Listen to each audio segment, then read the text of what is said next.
बाकी आफ्टरनून और 1.5 घंटा बचा है इस ट्रेडिंग वीक में, उसके बाद वीकेंड एंजॉय करिएगा।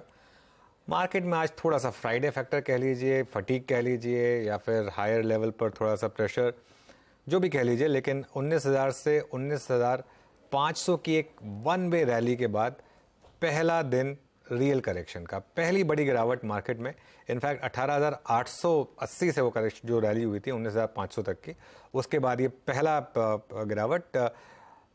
अभी भी निफ्टी 19,300 के स्टॉप लॉस के ऊपर है हालांकि, तो अभी कोई दिक्कत नहीं है। हालांकि मिड कैप और स्मॉल कैप में थोड़ी ज़्यादा सेलिंग हुई है आज, वो थोड़ा दिक्कत का सबब है। थोड़ा मूड वैसे भी आज शायद कर्नाटक सरकार ने भी थोड़ा ख़राब कर दिया, वो एक्साइज ड्यूटी बढ़ाकर उन्होंने फ्राइडे।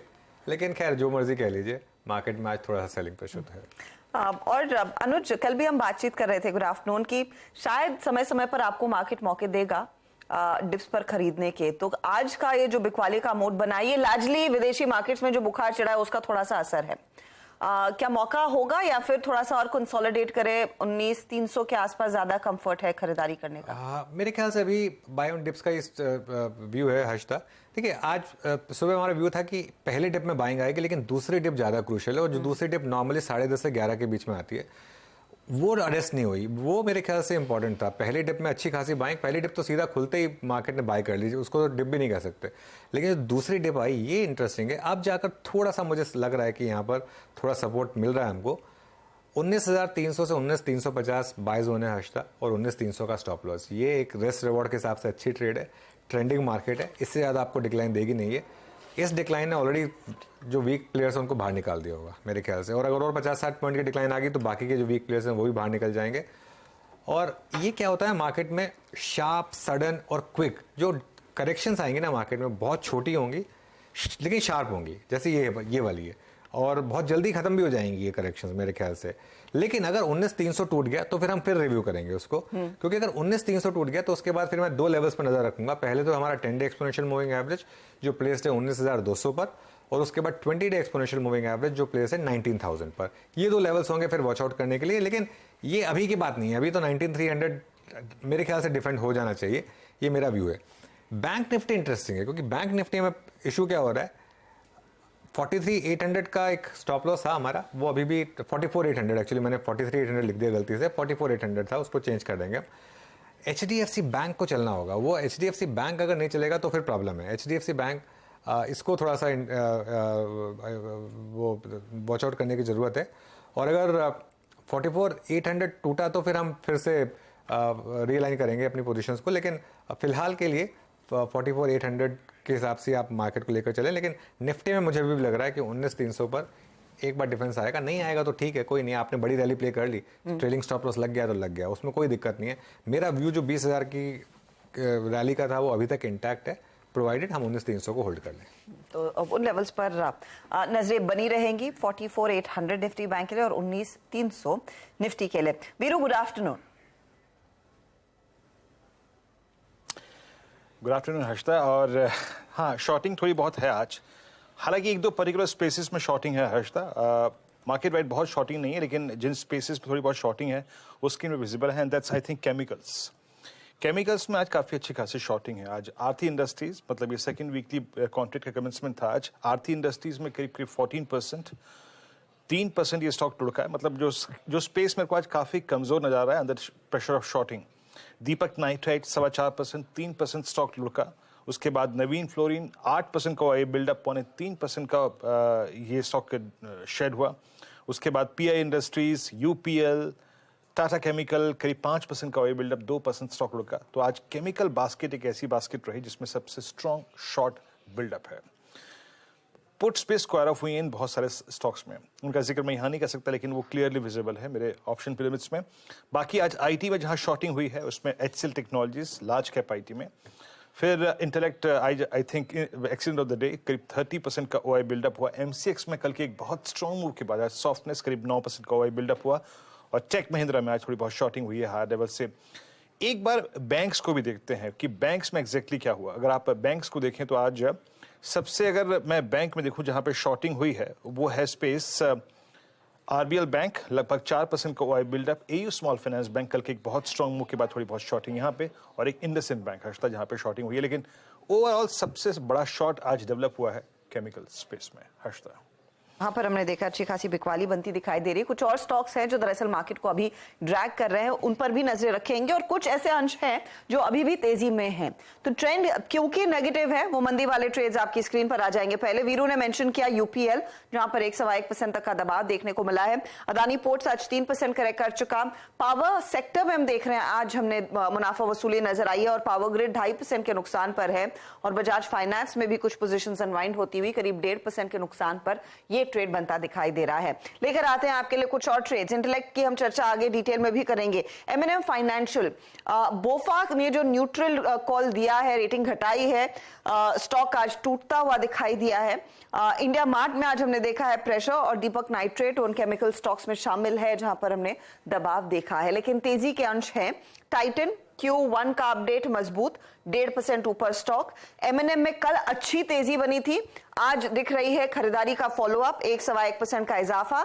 पीवीआर आइनॉक्स, हालांकि कोई बड़ी फिल्में रिलीज नहीं हो रही है इस वीकेंड, लेकिन 4% के गेन्स। और ग्रैन्यूल्स इंडिया में हमने देखा है एक बहुत इंटरेस्टिंग मूव, करीब 3% तक का इजाफा, और ओपन इंटरेस्ट एडिशन यहां पर काफी अच्छा साबित हुआ है। तो ये कुछ स्टॉक्स हैं जहां पर तेजी की पोजीशंस बनती हुई दिखाई दी है। चलिए हमारे जानकारों को जोड़ना शुरू करेंगे, और वो आपको बताएंगे आज के दिन आपकी क्या रणनीति होनी चाहिए। तो फंडामेंटल्स के लिए ओम कैपिटल के राजेश अग्रवाल है हमारे साथ, टेक्निकल कॉल्स के लिए प्रकाश गाबा, मानस जायसवाल, राजेश सातपुते, कविता जैन और सुदीप शाह से होगी बातचीत। फिर 2:20 पर आज की मेगा लिस्टिंग और क्या शानदार परफॉर्मेंस है स्टॉक का, आइडिया फोर्ज पर बात करेंगे। दीपाली राणा हमारे साथ जुड़ेंगी। 2:25 पर नजरें एचडीएफसी और एचडीएफसी बैंक के मेगा मर्जर पर। इसके बाद इनफ्लो और आउटफ्लो की क्या तस्वीर बदलती हुई दिखाई देगी, यतिन को जोड़ेंगे। और आज जो झटका लगा है लिकर कंपनियों को, इसे कैसे पढ़ना चाहिए, फाइनेंशियली ये जो एक्साइज ड्यूटी बढ़ी है उसकी क्या इम्प्लीकेशंस है, कितना असर आएगा, सुमित इस पर डेटा पॉइंट्स आपके लिए पेश करेंगे। फिर लेकर आएंगे हम आपके लिए 4 का चौका वाले ट्रेड्स। सस्ता ऑप्शन मानस जायसवाल तैयार कर रहे हैं, राजेश सातपुते देखेंगे एफएनओ का सुपरस्टार, सुदीप शाह देंगे चार्ट का चमत्कार, मिड कैप फंडा के लिए राजेश अग्रवाल तो है ही। 2:50 पर आज मार्केट बिग वॉइस में हमारे साथ जुड़ेंगे ईडलवाइस एसेट मैनेजमेंट कंपनी के chief investment officer equities Tridip Bhattacharya. फिर चलेंगे क्लोजिंग की तरफ, डीलिंग रूम का जायजा, बीटीएसटी ट्रेड्स और क्लोजिंग की रणनीति। बिल्कुल मिलेंगे, सब लाइंड अप है शो में। वैसे जो अल्कोहल लेने वाले लोग हैं वो बेकार में बदनाम है, कितना तो सपोर्ट करते हैं देश को, मतलब एक्चुअली डायरेक्टली सबसे ज्यादा कमाई तो वहीं पे हो जाती है। सबसे ज्यादा कमाई तो वही लोग कराते हैं सरकार की, और सारी के सारी जो स्कीम्स हैं उसमें यही सब पैसे यूज होते हैं। लेकिन इनको झटके लगते रहते हैं, और फिर से एक्साइज ड्यूटी हाइक का। तो खैर ये भी बात करेंगे, आज थोड़ा फ्राइडे है तो थोड़ा सा फ्राइडे का भी हम एक लाइट फैक्टर रखेंगे यहाँ पर, बीच बीच में सब बातें करेंगे। गाबा सर गुड आफ्टरनून। गाबा सर बताइए क्या करें इस मार्केट में, कोई ट्रेड लें या रहने दें इस समय, इतना थोड़ा वोलेटाइल हो गया मामला? बहुत वोलेटाइल है अभी। इनफैक्ट मुझे एक लॉन्ग अच्छा लग रहा है, एक शॉर्ट अच्छा लग रहा है। मैं सोच रहा हूँ क्या करूँ, दोनों बता दीजिए। दोनों बता दूं, चलो अच्छा है। लॉन्ग 305 का स्टॉप होना चाहिए, बस पॉसिबल है कि यहाँ पर आपको मिले, और टारगेट मिलता है 315 का, क्योंकि यहाँ पर ब्रेकआउट मिला है, और ब्रेकआउट भी अच्छा सस्टेन किया हमने डाउन मार्केट। शॉर्ट जो पसंद है इस वक्त वो है एचयूएल। यहां पर लगता है ये ब्रेकआउट मिला, लेकिन ब्रेकआउट फेल हो चुका। ब्रेकआउट मिला था 2738 पर, इसलिए स्टॉप लगाना चाहिए 2740 पर। पॉसिबल है कि डाउन मूव मिले, और ये 2700 आ सकता है, यस साइड की संभावना है। तो एक लॉन्ग एक शॉर्ट, एक लॉन्ग और एक शॉर्ट। तो ग्रैन्यूल्स में तेजी करे 315 के लिए, और 2700 की तरफ बढ़ सकता है एचयूएल। मुनाफा वसूली यहाँ पर या फिर शॉर्ट की पोजीशन गावा साहब कह रहे हैं आपकी होनी चाहिए। मानस गुड आफ्टरनून, बताइए आपका ट्रेड। गुड आफ्टरनून हर्षिता जी। तो देखिए खरीदारी करेंगे ग्लेनमार्क में, जहां पर हायर टॉप्स हायर बॉटम्स तो पहले ही से बन रहे थे, और अब स्टॉक तैयार है पिछला हाई ब्रेक करने के लिए। तो ग्लेनमार्क में करंट लेवल्स पे खरीदारी करनी है, 674 का आपको स्टॉप लॉस लगाना है, ये कैश लेवल्स हैं, और ऊपर की तरफ 705 तक के टारगेट्स पॉसिबल है ग्लेनमार्क में। ऑप्शन में ट्रेड लेना हो तो 580 वाला कॉल ऑप्शन ले सकते हैं, 27 रुपए पे ट्रेड हो रहा है, वहां पर आप 21 रुपए के स्टॉप लॉस खरीदारी करिए 40 रुपए के टारगेट के लिए। आप स्टॉप लॉस कह रहे हैं 680 का रहेगा, राइट? नहीं, 680 का कॉल कह रहे हैं। जी जी 600 हाँ, तो जी। वो दिखा दीजिएगा एक बार, क्योंकि गलती से मेरे ख्याल में आपने 580 कह दिया। 680 का कॉल यहाँ पर आप लेकर चलें।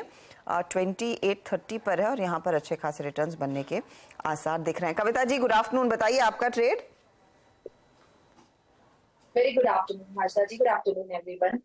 वेल, ट्रेड फार्मा से ही है और अभी अभी आप उसका जिक्र भी किए थे, दैट्स ग्रैनुअल्स। ग्रैनुअल्स ने एक अच्छा ओआई बिल्टअप फॉर श्योर हुआ है और वीकली चार्ट हम देखें तो ये डबल बॉटम फॉर्मेशन का ब्रेकआउट देने में है।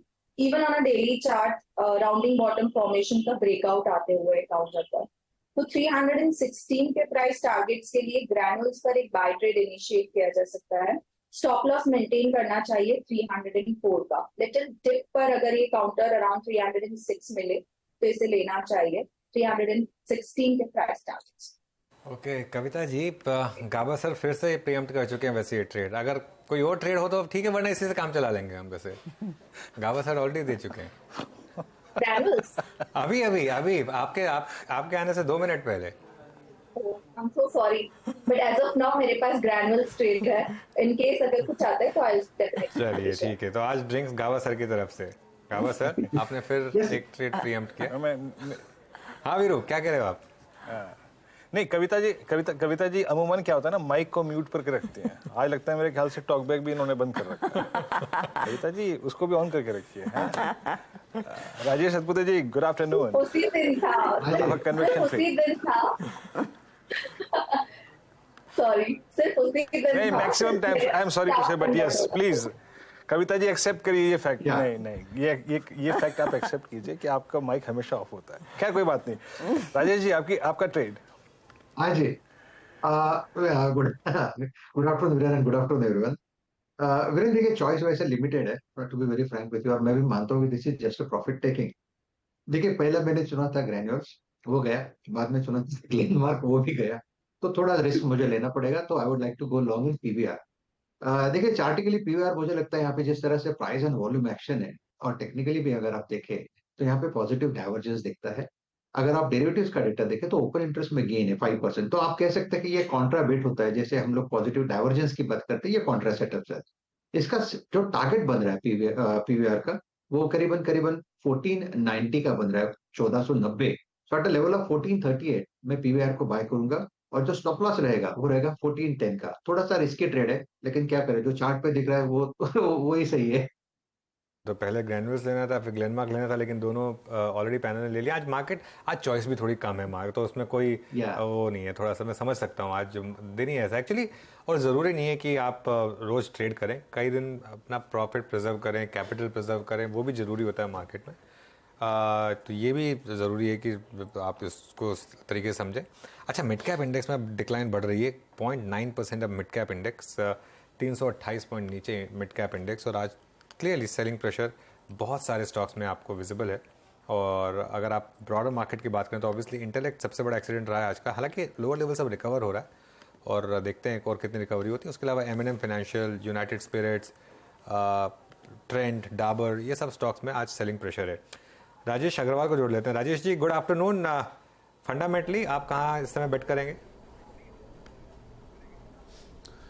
गुड आफ्टरनून अनुज जी, हर्षदा जी, वीरेंद्र जी, सबको नमस्कार। पैनल में जो मित्रगण हैं सबको नमस्कार। फंडामेंटली अगर बेट करना हो और थोड़ा सा कॉन्फिडेंस के साथ करना हो तो मैं रिलायंस के साथ जाना चाहूँगा। पहली तिमाही के नतीजे आने का वक्त हो गया है।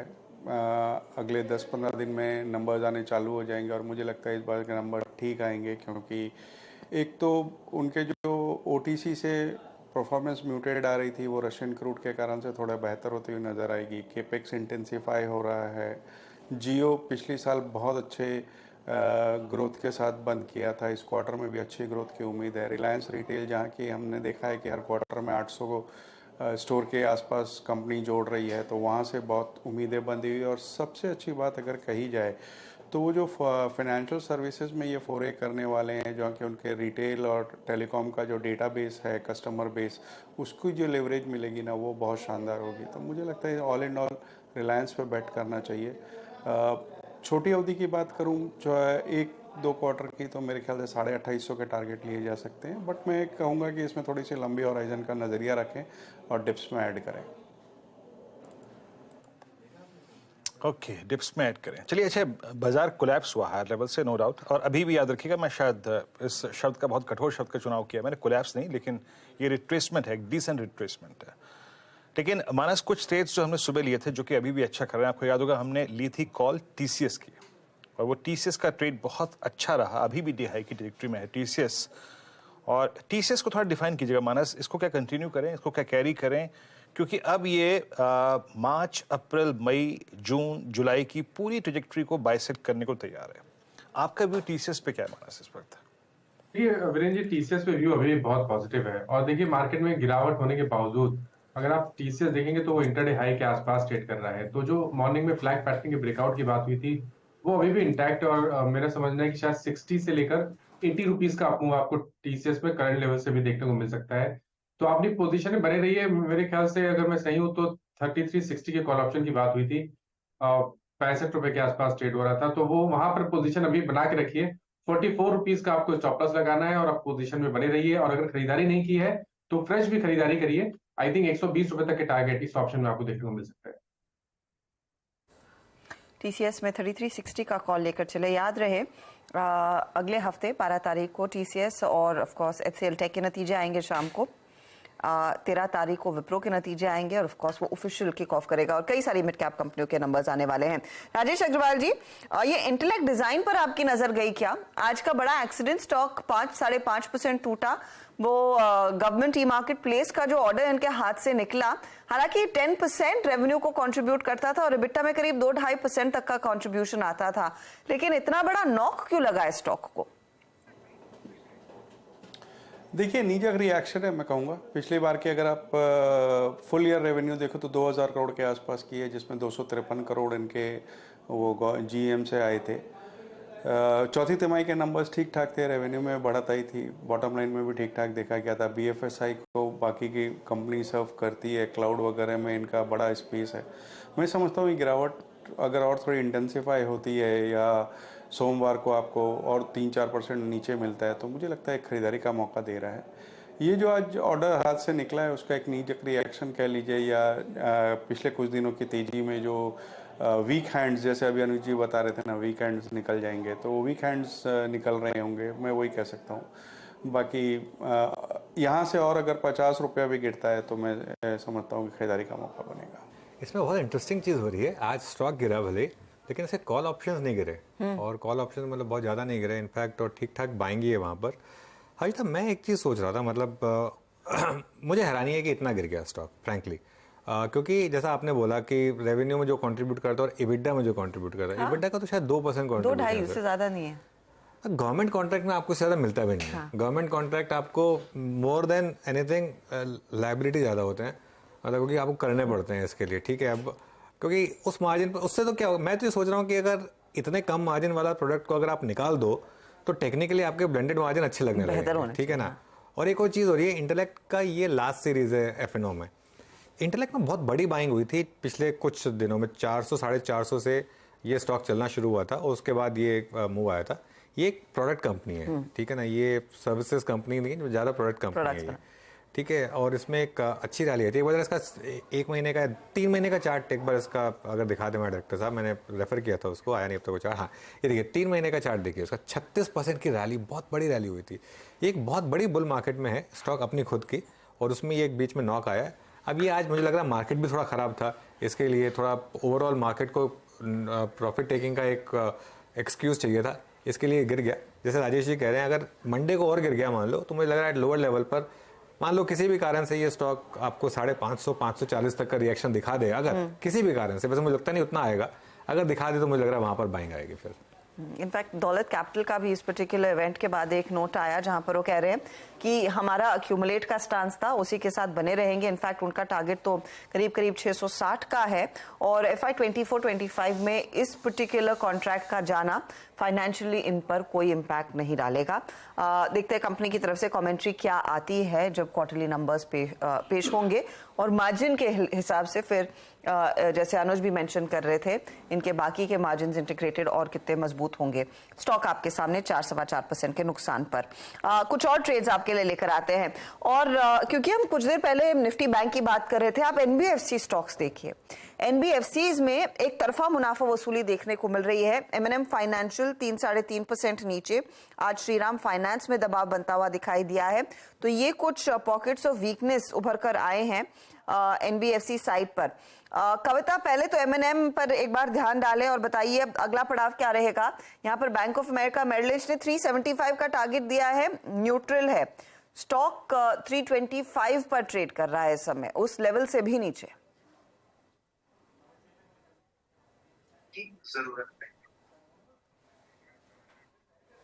कविता, आप अभी भी म्यूट पर हैं।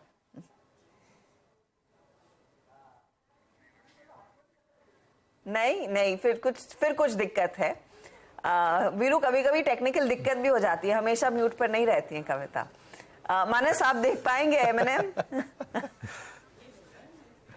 देखिए, एमएनएम फाइनेंशियल की जहां तक बात है, यहाँ पर आज पहला दिन है जब हमने कोई मीनिंगफुल करेक्शन देखा है, लेकिन उस करेक्शन के बावजूद भी स्टॉक अपने 20 डे मूविंग एवरेज के ऊपर ट्रेड कर रहा है। आपके पास long man talking. Go ahead, Manas, sorry. मेरी आवाज आ रही है हर्षिता जी? जी, आपकी आवाज आ रही है। जब कविता बोल रही थी तब किसी और की आवाज आ रही थी, मैं वही अपनी टीम को कम्युनिकेट कर रही थी। बताइए क्या सलाह होगी एमएनएम पर?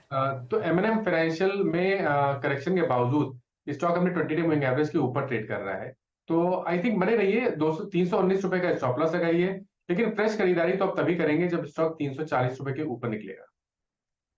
सेंसेक्स का चार्ट लेकर आइए। अब सेंसेक्स की याद रखिएगा, आज वीकली ऑप्शंस एक्सपायरी है, अब तो रोज ही एक्सपायरी हो रही है, सिर्फ मंडे को छोड़ दीजिए। तो सेंसेक्स में अभी एकदम से एक हल्का सा ट्रैक्शन आया 64,445 पर। अब हम सेंसेक्स पर, निफ्टी भी ऑब्वियसली ऑफ डेज लो, लेकिन है तो खैर वीक ही अभी भी। इंडिविजुअल स्टॉक्स की जहाँ तक बात है, एक 3-4 स्टॉक्स को देखते हैं जरा, जहाँ पर इस समय थोड़े से आपको अच्छे मूव्स दिखाई दे रहे हैं।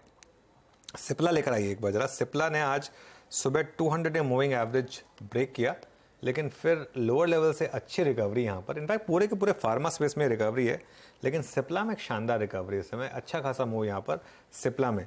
राजेश सतपुते, एक बार जरा सिप्ला का चार्ट देखिए और बताइए कोई व्यू यहाँ पर। अनुज जी, देखिए सिप्ला में जबरदस्त रिकवरी है। इनफैक्ट आज गैप डाउन हुआ था, आई थिंक कुछ निगेटिव न्यूज था, उसका एक इम्पैक्ट हमने देखा, लेकिन उसके बाद जिस तरह से ये रिकवरी कर रहा है, मेरे हिसाब से what it needs is a breakout. इसका ब्रेकआउट लेवल है 1022, बायस स्ट्रांग हो जाएगा, और एक आप कह सकते हैं कि एक स्क्रीमिंग बाय हो जाएगा 1022 के ऊपर, क्योंकि ये फ्लैट फॉर्मेशन का ब्रेकआउट है। इन दैट केस इसका टारगेट बनेगा 1050 से 1060।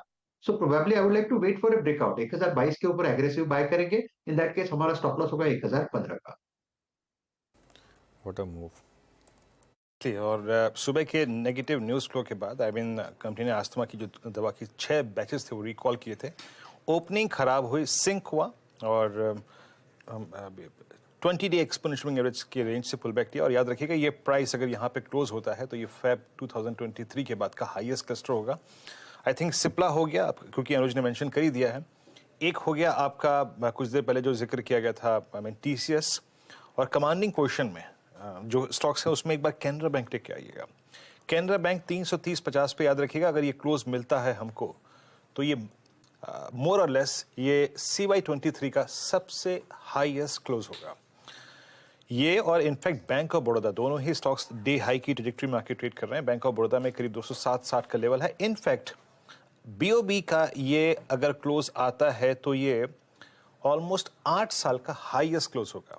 आप देख रहे हैं राजेश, कोई भी मतलब जिसे कहते हैं ना रिट्रेसमेंट नहीं है, स्ट्रेंथ है, ऑप्शन एक्टिविटी स्ट्रांग है। मैं देख पा रहा हूँ BOB की 200 की कॉल में, 200 की पुट में क्या स्ट्रांग पुट राइटिंग हुई है। आप इन दोनों में से कुछ चेज करना चाहेंगे, दोनों पे व्यू दीजिएगा पहले तो, और प्रिफर्ड क्या होगा आपका?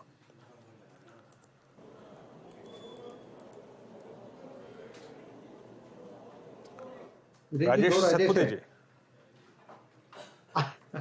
ओके।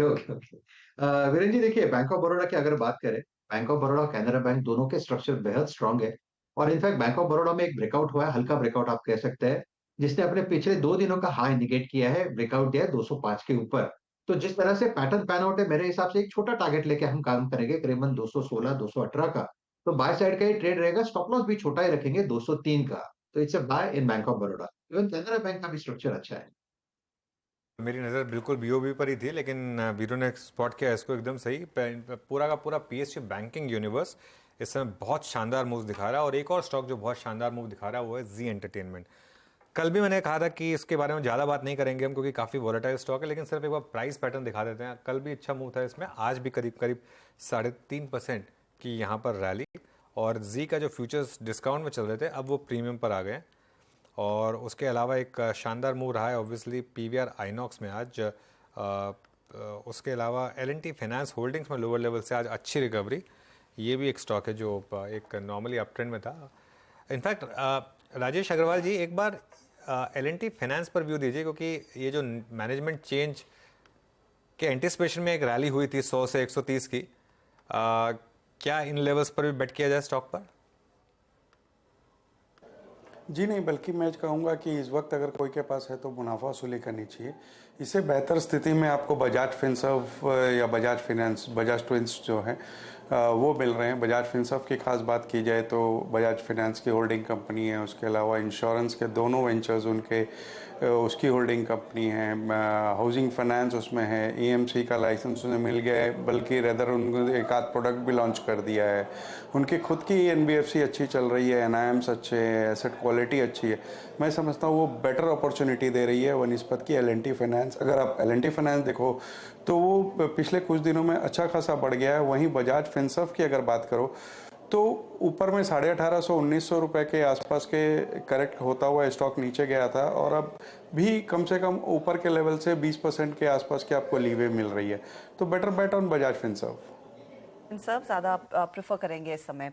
बाजार में कमजोरी है, बिकवाली का दबाव बनता हुआ, और ऐसे दिन अगर नॉर्मली कोई स्टॉक लिस्ट होता है तो उसके भी हालत पतली होती है। लेकिन आज आपके लिए हम पेश करते हैं आइडिया फोर्ज, जो ड्रोन बनाने वाली कंपनी है, उसकी लिस्टिंग का पूरा ब्यौरा। आईपीओ के प्राइस से करीब 94% के प्रीमियम पर ये स्टॉक लिस्ट करता हुआ दिखाई दिया। अब फंड्स का इस्तेमाल कैसे होगा, आगे का प्लान क्या है, स्ट्रैटेजी क्या है कंपनी की ग्रोथ की, दीपाली राणा हमारे साथ जुड़ रही हैं।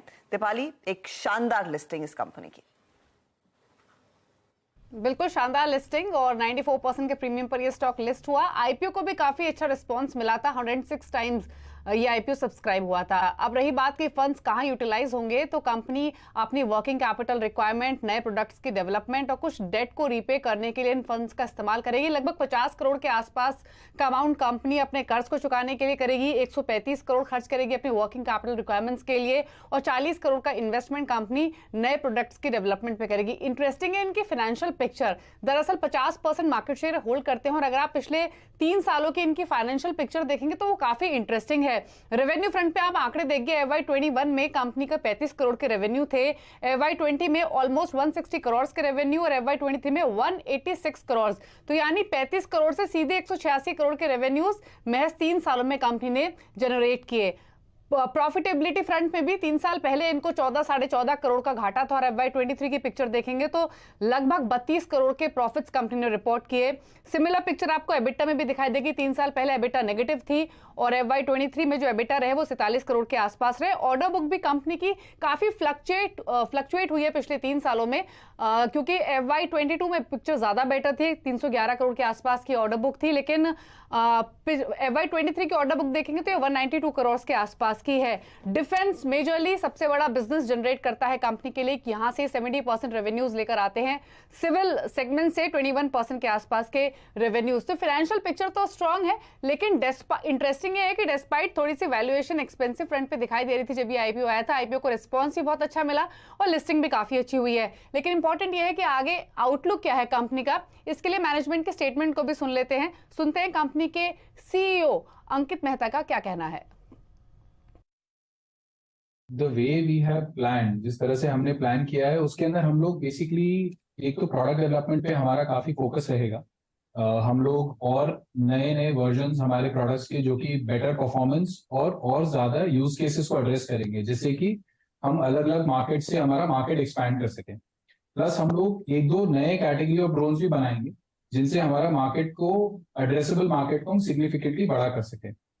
उसके अलावा हम लोग इंटरनेशनल मार्केट्स में भी जा रहे हैं, जहां पे कि हम लोग एक्सपेक्ट कर रहे हैं कि एटलीस्ट नॉर्थ अमेरिकन ज्योग्राफी पे हमारा फोकस है, तो वहां पे हम मार्केट शेयर को थोड़ा बहुत ग्रैब करना शुरू कर सकते हैं। So that is where our current focus and growth strategy is, apart from what we are doing presently in the other local market. Okay, चलिए बात हुई आइडिया फौज की। राजेश अग्रवाल जी, कोई व्यू आपका इस इशू को लेकर? ऑब्वियसली जिनको मिला उनके लिए तो लॉटरी थी आज, डबल हुआ, लेकिन इन लेवल्स पर क्या करें? देखिए, जिनको मिला उनको लॉटरी है, नो डाउट। जिन्होंने फ्लिपिंग के लिए लिया है, एक बहुत अच्छा मौका है प्रॉफिट बुक करने का। लेकिन लंबी अवधि के लिए मैं समझता हूँ कि अच्छी अपॉर्चुनिटी है इस स्टॉक में। अगर कोई गिरावट आती है तो वो खरीदने के लिए। अभी जैसे दीपाली बता रही थी कि आईपीओ के टाइम में थोड़े से वैल्यूएशन स्ट्रेच नज़र आ रहे थे, और जब 100% जंप हो गया है तो ऑब्वियसली थोड़ा सा और भी स्ट्रेच नज़र आ रहे हैं। लेकिन प्रोस्पेक्ट्स बहुत अच्छे हैं। ड्रोन में काम करती हुई ये कंपनी एक तरीके से इकलौती कंपनी कही जा सकती है जो इस वक्त भारत में लिस्टेड है। डिफेंस को केटर कर रही है। 2023 के आसपास मार्च में इनके मई 2023 के आसपास 265 कस्टमर थे और ईयर एंड में 192 करोड़ की ऑर्डर बुक थी। जिस तरीके के डिफेंस के ऊपर फोकस बना हुआ है सरकार का, मुझे लगता है ऑर्डर बुक में एक अच्छा इजाफा हो सकता है आने वाले दिनों में। न केवल सरकारी बल्कि गैर सरकारी में भी ये अच्छा कामकाज करती है। और सबसे बड़ी बात है कि कुछ बड़े मार्केट नेम जैसे कि इन्फोसिस वगैरह ने इनमें स्टेक ले रखा है शुरुआत के दौर से। तो मुझे लगता है कि अच्छा इन्वेस्टमेंट साबित हो सकता है, बट इस लेवल्स पे नहीं खरीदारी की कोई सलाह नहीं रहेगी। बल्कि जिन्होंने सिर्फ और सिर्फ आईपीओ लिस्टिंग गेन के लिए अप्लाई किया था, उन्हें एक बार मुनाफा वसूली करनी चाहिए।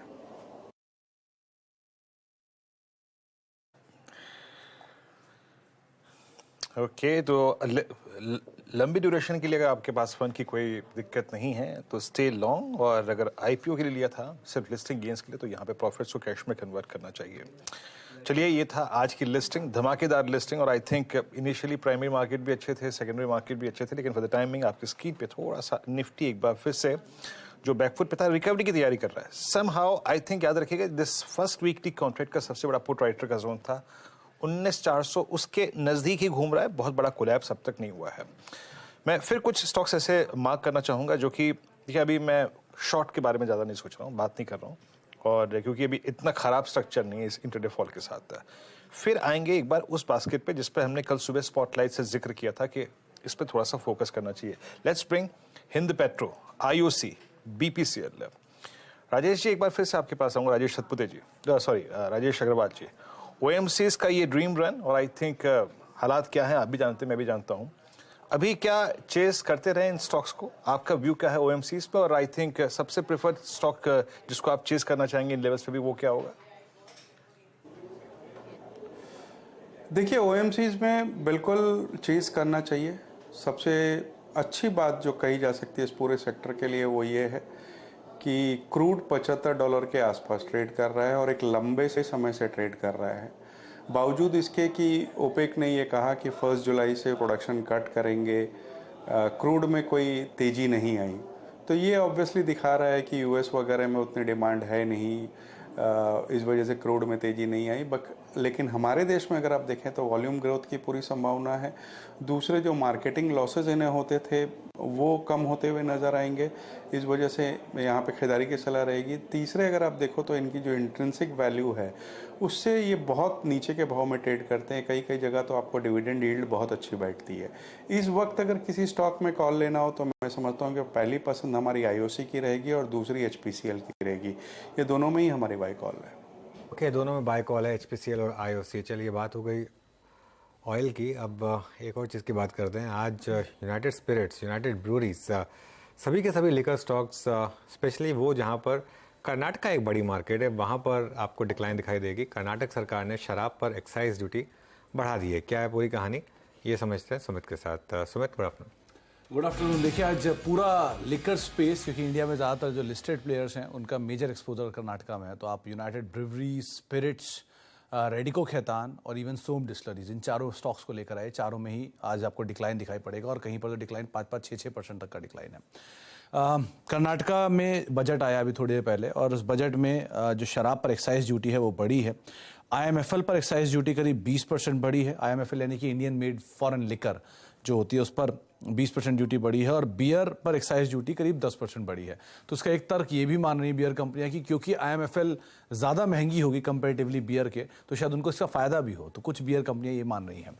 लेकिन ये 2012 से लेकर अब तक 7 बार एक्साइज ड्यूटी के अंदर AED यानी एक्साइज ड्यूटी जो है, एडिशनल एक्साइज ड्यूटी, इसके अंदर बढ़ोतरी होते हुए दिखाई पड़ी है। कंपनियां लगातार मना कर रही थी कि ये ड्यूटी ना बढ़ाई जाए क्योंकि डिमांड ऑलरेडी श्रिंक हो रही है, लेकिन फिर भी जो गवर्नमेंट है उसने ड्यूटी बढ़ाई है। उसकी वजह भी है क्योंकि उनके लिए एक बड़ा रेवेन्यू सोर्स यहाँ से आता है। बीते करीब 12 साल में 8,000 करोड़ रुपए के आसपास के जो रेवेन्यूज कभी सरकार इससे उठाती थी, वो अब 12 से 13,000 करोड़ रुपए के आसपास उठाना शुरू हो गई। तो एक बड़ा जंप रेवेन्यू सोर्स में गवर्नमेंट की तरफ से आया, जो पेट्रोल से भी ज़्यादा रेवेन्यू इनके लिए जनरेट करके देता है। तो इसीलिए सरकार ने ड्यूटी बढ़ाई। इनफैक्ट कोविड के जस्ट बाद भी सरकार ने जो ड्यूटी स्ट्रक्चर उसमें बड़ा बदलाव किया था। 17 से लेकर 25% तक की ड्यूटी में चेंजेस थे, और ड्यूटी बढ़ने से उस समय पर भी जो कीमतें थी वो 5 से लेकर 180 रुपए पर 180 ml बॉटल बढ़ते हुए दिखाई पड़ी थी। तो ये तो हिस्ट्री में इम्पैक्ट है। अब इसका इम्प्लीकेशन कैसे होगा, कैसे इंडिया की लिकर मार्केट पैन आउट होती है? कुछ आंकड़े आपकी स्क्रीन पर आएंगे। इंडिया में IMFL यानी कि इंडियन मेड फॉरेन लिकर का कंजम्पशन करीब 34% है। इसके अलावा बियर का कंजम्पशन 33% है। तो ये दोनों डोमिनेंट है, मिला के 70% से ज्यादा हिस्सा इन दोनों की तरफ से आता है। इंडियन मेड इंडियन लिकर, जिसे हम देसी शराब के नाम से जानते हैं, वो करीब 32% कंज्यूम होती है, और आधा % हिस्सा वाइन का कंज्यूम होता है। कैसे कंजम्पशन होता है? इंडिया में सबसे ज्यादा कंजम्पशन साउथ इंडिया में होता है। 42% के आसपास का कंजम्पशन सदर्न मार्केट में होता है। नॉर्दर्न मार्केट में सिर्फ 10% कंज्यूम होती है। उत्तर भारत में करीब 22% और 26% के आसपास पश्चिम भारत में ये जो लिकर का कंजम्पशन होता हुआ दिखाई पड़ता है। तो अब दक्षिण भारत क्योंकि सबसे बड़ा बाजार है, तो उसकी जो 5 स्टेट है वहां पर मेजर कंजम्पशन आता हुआ दिखाई पड़ता है। कौन कौन सी कंपनी एक्सपोज करती हैं दक्षिण भारत के बाजार में मार्केट शेयर वाइज या otherwise? United Breweries group, UB group, करीब 25% का मार्केट शेयर है वॉल्यूम वाइज, क्योंकि ये बियर वॉल्यूम बेस्ड प्रोडक्ट है, इसलिए उसका कंजम्पशन सबसे ज्यादा है, इसलिए मार्केट शेयर भी बड़ा है। 52% ये डोमिनेट करते हैं अपने सेक्टर में। डियाजियो यानी कि यूनाइटेड स्पिरिट 17%, इसके बाद आता है कार्ल्सबर्ग 8%, रेडिको खैतान 3%, और अन्य यानी कि इसमें बाकी नॉन लिस्टेड प्लेयर हैं, सब मिलाकर करीब 47%। अब कर्नाटका कम जरूरी क्यों है, ये सबसे इंपॉर्टेंट है। कर्नाटका में ये इंपैक्ट आया है। कर्नाटका देश में सबसे ज्यादा कंज्यूम होने वाला जो लिकर कंज्यूम होता है वो यहाँ पर ही होता है, और बियर के हिसाब से सबसे बड़ा प्लेयर है, ये सबसे बड़ा स्टेट है। यूनाइटेड ब्रिवरीज के मुनाफे का 25 से लेकर 28% हिस्सा सिर्फ कर्नाटका से आता है। ये सबसे बड़े प्लेयर हैं, 52% मार्केट शेयर डोमिनेट करते हैं बियर मार्केट के, और 25% हिस्सा वहां से आता है। सोम डिस्टिलरी में हाल में एक्सपेंशन किया है। इनके कुल कारोबार का 95% बियर से आता है कर्नाटका में, और कर्नाटका के कारोबार का, और 5% IMIL से आता है। यूनाइटेड स्पिरिट्स का 33% मार्केट शेयर कर्नाटका में है वॉल्यूम वाइज, और उसके अलावा अगर कुछ और कंपनियों की बात करें तो रेडिको खैतान 31% रेवेन्यू जनरेट करती है सदर्न मार्केट से, लेकिन इन्होंने कर्नाटका में कितना ये क्लियर नहीं है। लेकिन मेजरली 2 बड़े प्लेयर यूनाइटेड ब्रिवरीज, यूनाइटेड स्पिरिट्स, और तीसरा सोम डिस्टिलरीज ने रिसेंटली एक एक्सपेंशन किया वहां पर। इन तीनों पर इसका ज्यादा इंप्लीकेशन आएगा, लेकिन ओवरऑल कितने समय तक इसमें इंप्लीकेशन रहेगा ये कुछ दिन में व्यूज आ ही जाएंगे ब्रोकर हाउसेस के। बिल्कुल। तो क्लियरली नेगेटिवली इम्पैक्टेड स्टॉक्स, इस पर मैं सबसे बड़े एक्सपर्ट की सलाह ले लेता हूँ एक बार। वीरू, जरा बताइए क्या करें हम इन स्टॉक्स में? नहीं, प्लीज अपने शब्दों को वापस लीजिए। वीरू टेक्निकल एनालिसिस करने को बोला है, और क्या करोगे? नहीं। एक्सपर्ट ओपिनियन लेते हैं प्रकाश सर का। ऑटर्स क्लब के मेंबर है वो, आप मालूम है अनुज? सबसे वरिष्ठ वही है। जब अनुज ने बोला तो मुझे पहले रियलाइज नहीं हुआ, फिर थोड़ा वक्त लगा। बड़े एक्सपर्ट बिल्कुल है आप। वो वीरू ना एक्चुअली व्हाट्सएप पे मुझे कुछ मैसेजेस भेज रहे थे जो सुमित का लिंक चल रहा था, तो मैं सोचा क्यों ना पूछ लो वीरू से। लेकिन पहले मुझे थोड़ा भी अंदाजा नहीं था। It takes time. Viru, you are an expert, honestly हम मानते हैं, एडमिट करते हैं। कंसीड टू, आप बोलिए। पर यूनाइटेड स्पिरिट तो वीक नजर आता है, शायद प्रॉफिट बुकिंग आ सकती है इस जगह पर, इतना ही है। लेकिन चार्ट स्ट्रक्चर पॉजिटिव है, और ये स्टॉक मेरे पोर्टफोलियो में है। थोड़ा वीक है, पॉसिबल 900 पॉसिबिलिटी है। स्टॉप होगा 930। ओके अच्छा राजेश अग्रवाल जी, ये रेडिको आपने कई बार रिकमेंड किया है और बड़ा एक वेल्थ क्रिएटर, आई मीन ठीक है, ऑन सीरियस नोट 1356 पे, ये मुझे याद है जुलाई 2017 में इसका प्राइस करीब करीब 125 रुपये हुआ करता था, अभी 1500 का हाई लगा के आया। आपका व्यू क्या है इस वक्त अग्रवाल साहब? देखिए लॉन्ग टर्म की होल्डिंग के लिए हम अभी भी अच्छा मानते हैं और आपने सही कहा कि हम इसे जब से रिकमेंड कर रहे हैं उस समय से शायद 4-5 गुना हो गया है। नई खरीदारी में इस वक्त थोड़ी सी अवॉइड करने की सलाह दूंगा। इस सेक्टर में अगर कोई स्टॉक जो हमें अभी इस वक्त ठीक लग रहा है वो सूला वाइनयार्ड्स का है, जो कि हमें लगता है कि यहाँ से बहुत अच्छा रिटर्न दे सकता है, न केवल उनके वाइनयार्ड्स को लेकर के बल्कि उनके ब्रांड्स को लेके और उनके जो रिसॉर्ट्स वगैरह हैं उनको लेकर के, तो वैल्यूएशंस भी वहाँ ठीक लग रहे हैं। तो मैं समझता हूँ कि अगर किसी को नई खरीदारी करनी हो तो सूला में कर सकते हैं, या किन्हीं के पास अगर रेडिको की होल्डिंग है तो बने रह सकते हैं। रेडिको ने बहुत शानदार मूव्स दिखाए हैं एक्चुअली। रेडिको ने अभी रिसेंटली एक और प्रीमियम ब्रांड लॉन्च किए थे और जो उनके प्रीवियस 3 लॉन्चेस थे उनको बहुत शानदार रिस्पांस मिला था। जैसलमेर जिन उनकी या फिर उनकी जो रामपुर जो उन्होंने री लॉन्च की थी, रामपुर तो इनफैक्ट इवन ब्लू लेवल को टक्कर दे रही है, मतलब उस कैटेगरी की, उस प्रीमियराइजेशन की उन्होंने लेकर लॉन्च की थी। तो ऑब्वियसली एक क्लियर कट एक मूव था to move to premium category, जो जिसकी वजह से ये री रेटिंग एक्चुअली यहाँ पर आई है रेडिको खैतान में, और ये आपने देखा भी है यहाँ पर। बाय द वे एक बार वो सेंसेक्स का चार्ट लेकर आई वापस, तो सेंसेक्स को 65,500 आई थिंक हमारे सिस्टम में होगी नहीं शायद, लेकिन 65,500 की कॉल में देख रहा था, जो उसमें अच्छा मूव आया। 65,500 की कॉल करीब 40 रुपये पे थी वो कॉल, और अब करीब 90 रुपये उसका भाव 65,500 की कॉल का। तो 3 PM से पहले थोड़ा सा ट्रैक्शन यहाँ पर इस समय सेंसेक्स बन रहा है और लोअर लेवल से क्लियर कट रिकवरी है इस समय। नज़र बार बार जी पर जा रही है, जी अब 200 क्रॉस कर रहा है, 201 जी का रेट। देखिए क्या शानदार मूव यहाँ पर जी एंटरटेनमेंट में, 5.5% का मूव यहाँ पर जी एंटरटेनमेंट में। राजेश अग्रवाल जी, कोई व्यू है आपका जी को लेकर, क्योंकि यहाँ पर अभी भी लोग डिवाइडेड है कि अगर ये सोनी का मर्जर वाकई में हो रहा है तो अब तक स्टॉक 200 पर क्यों है? टेक्निकली 300 पर होना चाहिए था इसको। यहाँ ऑब्वियसली एनसीएलटी का इशू है, एक सेबी वाला इशू अटका हुआ है, यहाँ पर कोई व्यू होगा आपका? देखिए इशू की इसमें कमी नहीं है। अगर आप देखो तो आए दिन कुछ ना कुछ खड़ा रहता है, कभी किसी ने कुछ बोल दिया, कभी किसी ने कुछ, कभी एनसीएलटी ने डिले कर दिया, तो ये अभी भी चलने वाला है। अभी यहाँ पर कोई क्लैरिटी नहीं है कि कब होगा, कैसे होगा। हो सकता है कि इतने लंबे डिले के बाद कुछ लोगों का ऐसा भी मानना है कि शायद मर्जर हो ही ना। तो बहुत सी किंतु परंतु है इस पूरी स्टोरी में, कुछ भी बोलना इस वक्त मुश्किल है। लेकिन कंटेंट वाइज अगर देखेंगे तो जीईसी कैटेगरी में ये सबसे बड़ी कंपनी कही जा सकती है। बहुत सारे इनके शोज हैं जो टीआरपी लेवल्स पे टॉप 10 में आते हैं, तो उस लिहाज से ये वैल्यूएशन बहुत सस्ते हैं। अब किसी को रिस्क लेना हो कि ठीक है एनसीएलटी का जो होगा देखेंगे, अपने होल्ड कर रहे हैं, तो उस लिहाज से मैं समझता हूँ कि 200, 190, 200 के लेवल्स में इसमें खोने को कुछ बचता नहीं है। मध्यम से लंबी अवधि के लिए बिल्कुल इसमें कॉल ली जा सकती है, बट वही लें जिनकी रिस्क कैपेटाई अच्छी हो, क्योंकि एनसीएलटी का ऊँट किस करवट बैठेगा अभी किसी को भी पता नहीं है। ओके, इस बीच जरा हम जी एंटरटेनमेंट के बाद टाटा मोटर्स का चलते हैं। यहाँ पे Q1 की बिक्री के आंकड़े आए हैं, Q1 FY24 के। याद रखिएगा ये आंकड़े एक्स ऑफ चाइना हैं और करीब 30% बढ़कर करीब 93,253 यूनिट रही हैं, और ये इम्प्रेसिव फिगर्स हैं। मेरे ख्याल से टाटा मोटर्स पे इसका एक इम्पैक्ट बहुत स्ट्रॉन्ग पड़ा है, और इनफैक्ट मैं प्राइस देख ही रहा था, मेरे टिक बाई टिक चार्ट्स में टाटा मोटर्स इन नंबर्स पे रिएक्ट करता हुआ, और रिटेल सेल्स करीब 29% बढ़कर करीब 1.02 लाख रही हैं। तो ये नंबर्स प्राइमा फेस से बहुत स्ट्रांग है। एक काम करते हैं, इस पर एक व्यू लेते हैं। हमारे साथ सुदीप शाह हैं। सुदीप, टाटा मोटर्स ऑल्दो कल तक ये एक बहुत स्ट्रांग स्ट्रक्चर था, उसके बाद थोड़ी बहुत ऑटो में प्रॉफिट बुकिंग आई, पर 602 पे आपका व्यू टाटा मोटर्स पे? गुड आफ्टरनून जी, और सभी दर्शकों को गुड आफ्टरनून। जो हिसाब से हम टाटा मोटर्स में देख रहे निचले स्तरों से रिकवरी 590, 592 में, इंट्राडे में हमने देखा कि एक लो लगा के बिल्कुल कल का जो लो था उसके बराबर 589 का लो था, तो कल के लो को इसने ब्रीच नहीं किया, और आज जो हिसाब से एक अपवर्ड टप वाला स्टॉक होता है वो प्रीवियस डे के लो को ज्यादातर ब्रीच नहीं करता है, तो वो हिसाब से आज देख रहे हैं हम तो, और 600 के ऊपर अब सस्टेन कर रहा है। जहां पे सबसे ज्यादा कॉल राइटर्स थे, तो वहां पे मुझे अब थोड़ी अनवाइंडिंग भी नजर आ रही है 600 के कॉल में। तो मुझे लग रहा है ये जो न्यूज जो अभी आ रही है, ये जो सेल्स, इनकी जो बिक्री के नंबर्स आ रहे हैं, ये बहुत ज्यादा पॉजिटिव इम्पैक्ट लेके आ रहे हैं, और यहाँ से मौजूदा भाव से भी बाई किया जा सकता है 590 के स्टॉप लॉस से 620 622 के टारगेट के लिए अगले 1 या 2 ट्रेडिंग सेशंस के लिए।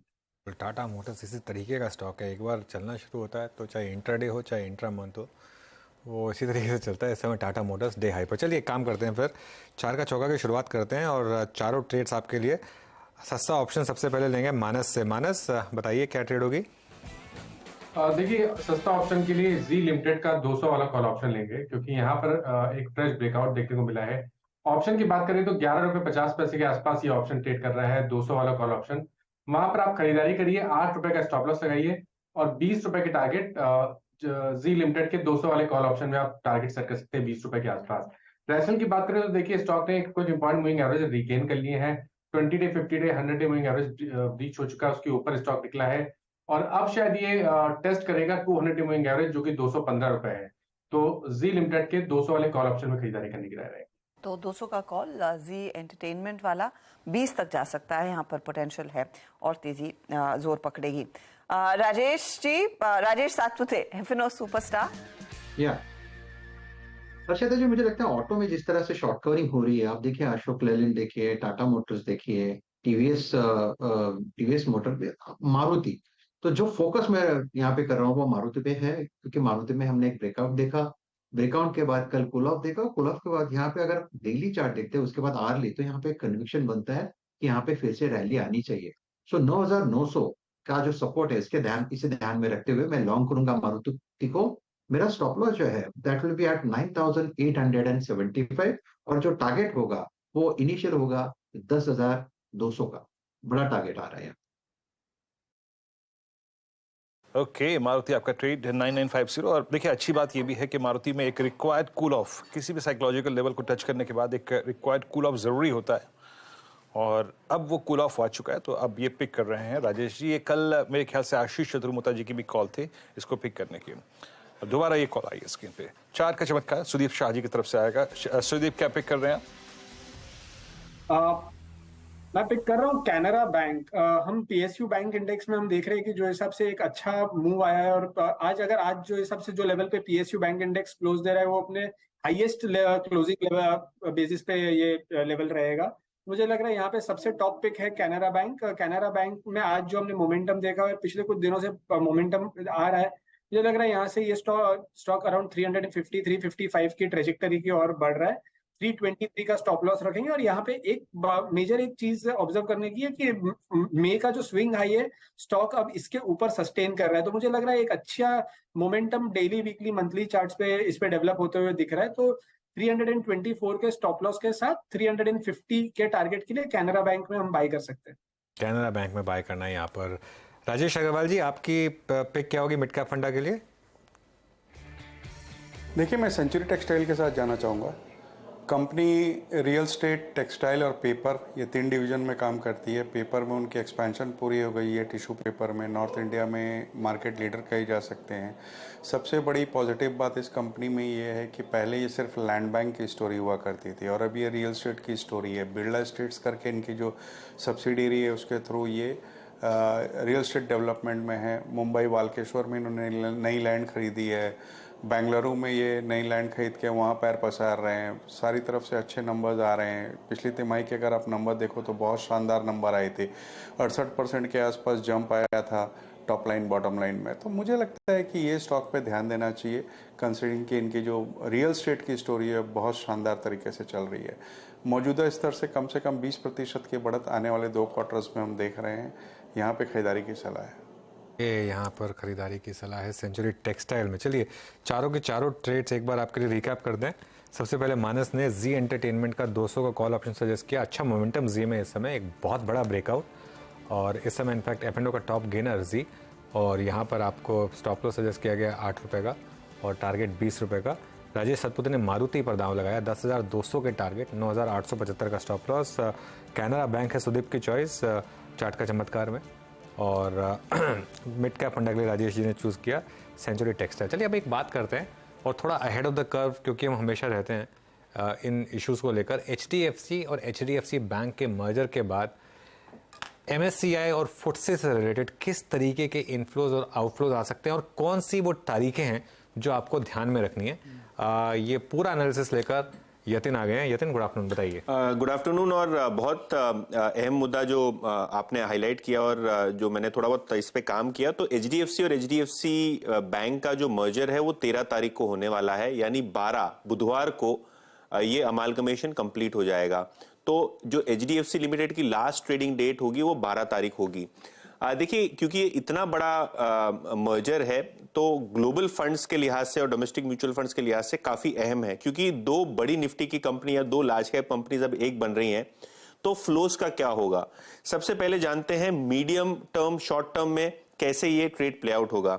सबसे पहले डोमेस्टिक म्यूचुअल फंड्स की बात करें तो सेबी के नियमों के अनुसार कोई भी स्कीम लेवल पे या जो एसेट मैनेजमेंट कंपनी होती है वो 10% से ज्यादा अपना AUM का किसी भी एक कंपनी में निवेश नहीं कर सकती, क्योंकि अभी तक HDFC बैंक और HDFC एक अलग एंटिटी थे, अब कंबाइन हो जाने वाले हैं। तो जो म्यूचुअल फंड जिनके पास 10% से ज्यादा अपने AUM का इन दोनों कंपनीज के अंदर है कंबाइन बेसिस पे, उनको थोड़ा बहुत शेयर बेचना पड़ेगा। इससे जो है 100 से 200 मिलियन डॉलर्स के आसपास की बिकवाली आ सकती है शेयर में। ऑब्वियसली 800 से 1600 करोड़ की जो बिकवाली की जो हम बात कर रहे हैं कोई बड़ी नहीं है, लेकिन डोमेस्टिक म्यूचुअल फंड्स अगर अपने पोर्टफोलियो को रीबैलेंस करते हैं या इंटर स्कीम ट्रांसफर करते हैं तो ये आंकड़ा और भी कम हो जाएगा। पॉइंट नंबर 2 है MSCI का। देखिए, MSCI ने थोड़े दिनों पहले अपने नोटिफिकेशन में ये कहा था कि HDFC का जो फ्री फ्लोट फैक्टर है और जो 0.5 का फैक्टर है वो मर्ज्ड एंटिटी पे लागू रहेगा। कोई भी प्रकार का अपसाइड या बदलाव वो अभी नहीं करेंगे, लेकिन सितंबर में आने वाली रिव्यू में ये आपको चेंजेस होते हुए दिखाई देंगे। और क्योंकि HDFC और HDFC बैंक के मर्जर में ये जो रेशियो है वो सेम रखने वाले हैं, तो करीब MSCI की वजह से 100 से 200 मिलियन डॉलर्स की सेलिंग आ सकती है। तो दो इंडस्ट्रीज ऐसे हैं, एक तो जो डोमेस्टिक म्यूचुअल फंड्स फॉलो करते हैं और दूसरा जो MSCI फॉलो करते हैं, इन दोनों में मिला के सेलिंग होगी। लेकिन FTSE ने, क्योंकि HDFC लिमिटेड FTSE का पार्ट नहीं है, तो कोई बिकवाली नहीं आएगी FTSE के वजह से, बल्कि सितंबर का जो FTSE का रिव्यू है यहां आप एक्सपेक्ट करिए 1.3 बिलियन डॉलर्स के आसपास के इनफ्लोज। जी हाँ, एकदम बहुत बड़े इनफ्लोज आपको दिखाई देंगे, लगभग 10,000 करोड़ के FTSE की वजह से। और MSCI जब अपना सितंबर रिव्यू करेगा, अगर ये अप्रूव कर देते हैं मर्जर के एडिशनल शेयर्स अपने कैलकुलेशन में, तो 3 बिलियन डॉलर्स की बाइंग आएगी। तो बिग पिक्चर देखिए, शॉर्ट टर्म में शायद 200, 300, 400 मिलियन डॉलर्स की सेलिंग रहेगी एट बेस्ट, जो आपको अगले एक हफ्ते 10 दिन में कंप्लीट होती हुई दिखाई देगी। लेकिन जो आने वाला 4.3 बिलियन डॉलर्स का इनफ्लो है जो सितंबर के महीने में आएगा, तो कहीं ना कहीं यहां आपको खरीदारी के मौके मिलेंगे।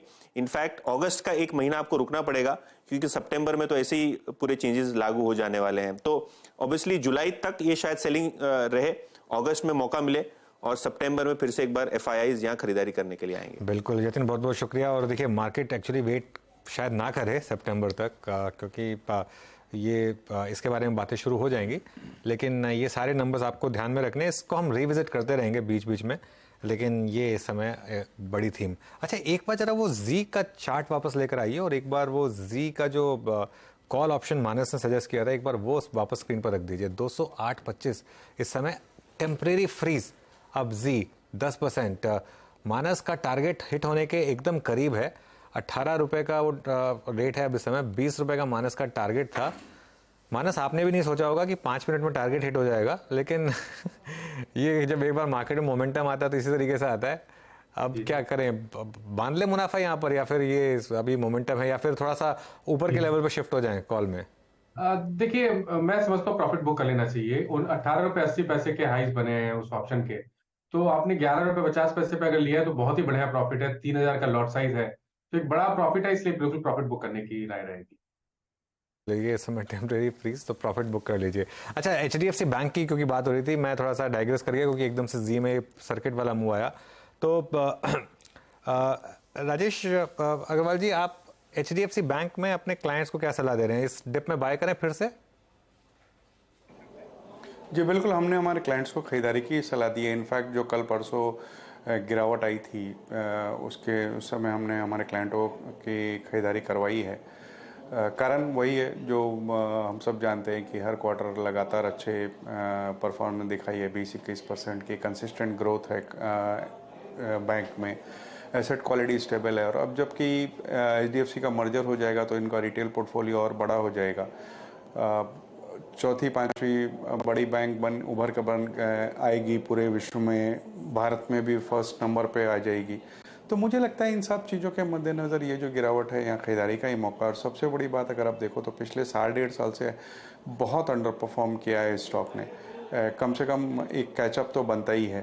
तो किसी को भी लेना हो तो मैं समझता हूँ एक अपॉर्चुनिटी है यहाँ खरीदारी करने की। ओके चलिए, इस बीच मैं एक बात यहाँ को बता दूँ आपको कि ग्रेनुअल्स का प्रकाश सर का जो फर्स्ट टारगेट था, मतलब जो फर्स्ट ट्रेड का टारगेट था वो पूरा हो चुका है। आपकी स्क्रीन पे it's now 314.60, a clear cut breakout above 200। आज इसकी बारिश शुरू हुई थी और याद रखिएगा ये क्लोज 315 का, ये लगभग आप मान के चलिए तो CY23 का हाईएस्ट क्लस्टर होगा। ये लगभग 6 महीने का हाईएस्ट क्लस्टर ग्रेनुअल्स का। टाटा मोटर्स का वो ट्रेड जो लिया गया था, जरा जब वो मैं सेल्स के नंबर्स पढ़ रहा था, याद रखिएगा एक्स ऑफ चाइना, तब ये स्टॉक उस वक्त था करीब 604 पे। It's now 612, that means Tata Motors आज पॉसिबली 605 इसके करियर का हाई है और वो था 2014 का। मैं थोड़ा सा और अपने आप को आश्वस्त कर लेता हूं, तो ये टाटा मोटर्स के करियर का सर्वोच्च स्तर है, thanks to the sales page का नंबर्स अच्छा करता हुआ। लेकिन एक चीज याद रखिएगा, बाजार की इस टर्बुलेंस में एक स्पेस जो कि बहुत कमांडिंग पोजीशन में अगले सेशन में जा रहा है, that's entire PSU banking basket. Look at SBI at day high, BOB at day high, Canara bank at day high, PNB at day high. मैं थोड़ा सा प्रीएम्प्ट करना चाहूंगा यहाँ पे ट्रेड्स को। मानस, अगर मैं आपसे पूछूं 2 ट्रेड्स अगर PSU बैंकिंग बास्केट में से कैरी करने हैं नेक्स्ट मॉर्निंग के लिए, क्योंकि निफ्टी PSU बैंक इंडेक्स एक मल्टी ईयर ब्रेकआउट की तैयारी कर रहा है। डॉक्टर साहब स्क्रीन पे रखिएगा Nifty PSU bank index 4471, that means है कि मल्टी ईयर हाई को क्रॉस करने की तैयारी कर रहा है। बहुत कमांडिंग पोजीशन में है निफ्टी PSU बैंक इंडेक्स उस वक्त। मानस, 2 ट्रेड्स कौन से होंगे या फिर 2 ऑप्शन ट्रेड? तो देखिए, सबसे पहले तो बैंक ऑफ बड़ौदा के ऑप्शन में खरीदारी करेंगे। 210 वाला call option bank of Baroda का लिया जा सकता है। देखिए, जिस तरह का ब्रेकआउट बैंक ऑफ बड़ौदा में देखने को मिला है, आई थिंक 224 रुपए तक के टारगेट्स पॉसिबल हैं। इसलिए बैंक ऑफ बड़ौदा का 210 वाला कॉल ऑप्शन 6 रुपए 50 पैसे, 6 रुपए 80 पैसे के आसपास ट्रेड हो रहा है। वहां पर 4 रुपए के स्टॉप लॉस से खरीदारी करेंगे। आई थिंक ऊपर की तरफ 14 रुपए तक के टारगेट आपको इस ऑप्शन में देखने को मिल सकते हैं। अगर उसके अलावा कुछ और खरीदना है तो फिर स्टेट बैंक ऑफ इंडिया की तरफ देखना पड़ेगा, वहां पर आप ऑप्शन में खरीदारी कर सकते हैं। जो 600 का कॉल ऑप्शन है स्टेट बैंक ऑफ इंडिया का, वहां पर आप खरीदारी कर सकते हैं। 1 से 2 दिनों के लिए खरीदारी करिए। 11 रुपए 40 पैसे के भाव चल रहे हैं। 7 रुपए के स्टॉप लॉस से इस ऑप्शन में खरीदारी करिए। 20 रुपए के टारगेट इस ऑप्शन में बिल्कुल पॉसिबल है। इनफैक्ट शायद क्लोजिंग के हिसाब से, इनफैक्ट सुदीप मुझे बता रहे हैं कि शायद ये PSU बैंक इंडेक्स के लिए हाईएस्ट क्लोजिंग होगी अगर हम यहाँ पर क्लोज हो गए तो। और बड़ा मूव यहाँ पर। सुदीप, आपकी कोई पिक होगी PSU बैंकिंग यूनिवर्स में? जो मैंने चार्ट के चमत्कार में एक मैंने ये बताया था कैनरा बैंक, और मुझे लग रहा है एक दूसरा स्टॉक जो बहुत अंडर, मतलब ऐसे ओवर है बट बातें बहुत ज्यादा नहीं हो रही है, वो है PNB। हम PNB के बारे में अगर देखें तो PNB भी एक बहुत अच्छे ब्रेकआउट जोन पे है और 60 के लेवल्स तो हमने पिछले कितने टाइम से नहीं देखे। इनफैक्ट कोविड वाला जो फॉल आया था उसके बाद ये पहली बार ये लेवल के ऊपर, मतलब एटलीस्ट क्लोजिंग बेसिस पर्सपेक्टिव से जा रहा है। तो मुझे लग रहा है यहाँ पे रिस्क लेके PNB में भी एक एंट्री की जा सकती है 58 के स्टॉप लॉस के साथ, 64-65 के टारगेट के साथ। क्योंकि इंडेक्स अगर ये मोमेंटम में रहा तो मुझे लग रहा है जो ये बैंक ऑफ बड़ौदा है, कैनरा बैंक है, इसमें हमने बहुत मोमेंटम देखा है पिछले 2-3 महीनों में, पर PNB में इतना बड़ा मोमेंटम नहीं देखा था। हम बहुत कंप्रेस था ये स्टॉक। तो मुझे लग रहा है अब ये एक्सपांड होगा, वॉलेटिलिटी यहाँ पे आएगी, बढ़ेगी और हमें यहाँ पे एक अच्छा रिटर्न भी मिल सकता है। थोड़ा रिस्क है बट रिटर्न भी उतना ही ज्यादा वही रेशियो में रहेगा। ओके, बिल्कुल। अच्छा, 4520 है closing high PSU bank Nifty का और 4612 इंटरडे हाई अभी तक, तो काफ़ी करीब, लेकिन 4475 यहाँ पर। अच्छा, एक बार इंटेलेक्ट डिज़ाइन लेकर आइए हर्षदा। हम शो के शुरू में बात कर रहे थे इसके बारे में, मैं कहा था कि लोअर लेवल से यहाँ पर बाइंग आनी चाहिए। देखिए अब इस समय ऑलमोस्ट अब ये डे हाई पर आ गया है और जो इंटरडे का लो था 575, वहाँ से रिकवरी यहाँ पर, और अब तो ये डे हाई के करीब है। और लॉजिकली मैं मतलब अगर आज मार्केट की हालत इतनी ख़राब नहीं हुई होती तो मुझे लगता नहीं कि इतना टाइम भी लगता है इसको रिकवर होने में। और आपको याद है एक बार बिरला सॉफ्ट के साथ भी एक ऐसा इश्यू हुआ था और उसके बाद वो वन वे रैली आई थी उस स्टॉक में। हालांकि इसमें ऑलरेडी बड़ी रैली आ चुकी है, लेकिन मतलब वो निजक था, मुझे लग नहीं रहा, मतलब 7-8% गिरने वाला मामला नहीं था। छोटा कॉन्ट्रैक्ट था, एबिटा मार्जिन कुछ भी नहीं थे उस कॉन्ट्रैक्ट में, मैं तो उसको गुड रिटर्न्स की तरह समझ रहा था। बाकी ठीक है, मतलब 3% गिर गया। ये भी एक्चुअली इंटेलेक्ट के लिए ब्लेसिंग इन डिस्गाइज ही होगी। अब ऑफ कोर्स सोमवार को देखेंगे, अगर मार्केट की चाल ज्यादा बेहतर होती है तो स्टॉक में कितनी और रिकवरी आएगी। आज 3% नीचे, इंट्राडे करीब 5% क्रैक दिखाने के बाद। चलिए वक्त हो रहा है एक छोटे से ब्रेक का। ब्रेक में जाते जाते इंडेक्स का हाल देख लीजिए। हम 19,400 की तरफ लौट रहे हैं, 100 पॉइंट का अभी भी दबाव है, लेकिन डे लो से थोड़ा बहुत डिसेंट रिकवरी आई है। और निफ्टी बैंक भी अगर आप ध्यान दें 45,000 के ऊपर ट्रेड करता हुआ अब 250 पॉइंट ही नीचे है, जहां पर 400 पॉइंट तक का नॉक निफ्टी बैंक ने दिखाया है। चलिए लेंगे एक ब्रेक के बाद जोड़ेंगे बिग मार्केट वॉइस में ईडलवाइस एएमसी के सीआईओ इक्विटीज त्रिदीप भट्टाचार्य को। आगे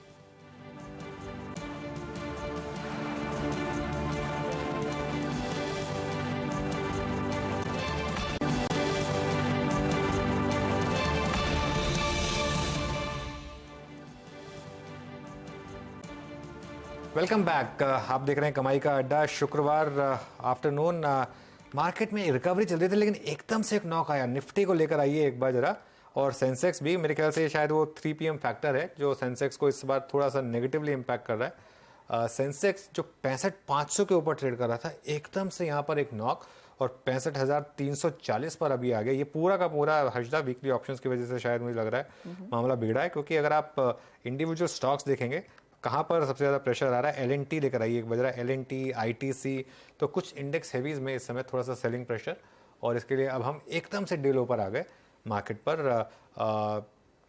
चलिए फिर एक काम करते हैं, एक बार अपने बिग मार्केट वॉइसेस में आज हमारे साथ ईडलवाइस AMC के CIO इक्विटीज त्रिदीप भट्टाचार्य जुड़ गए, उनसे बात कर लेते हैं। Tridip, good afternoon. इस समय क्या व्यू है आपका मार्केट को लेकर, और क्या फ्रेश पैसा इस समय मार्केट में लगाया जाए?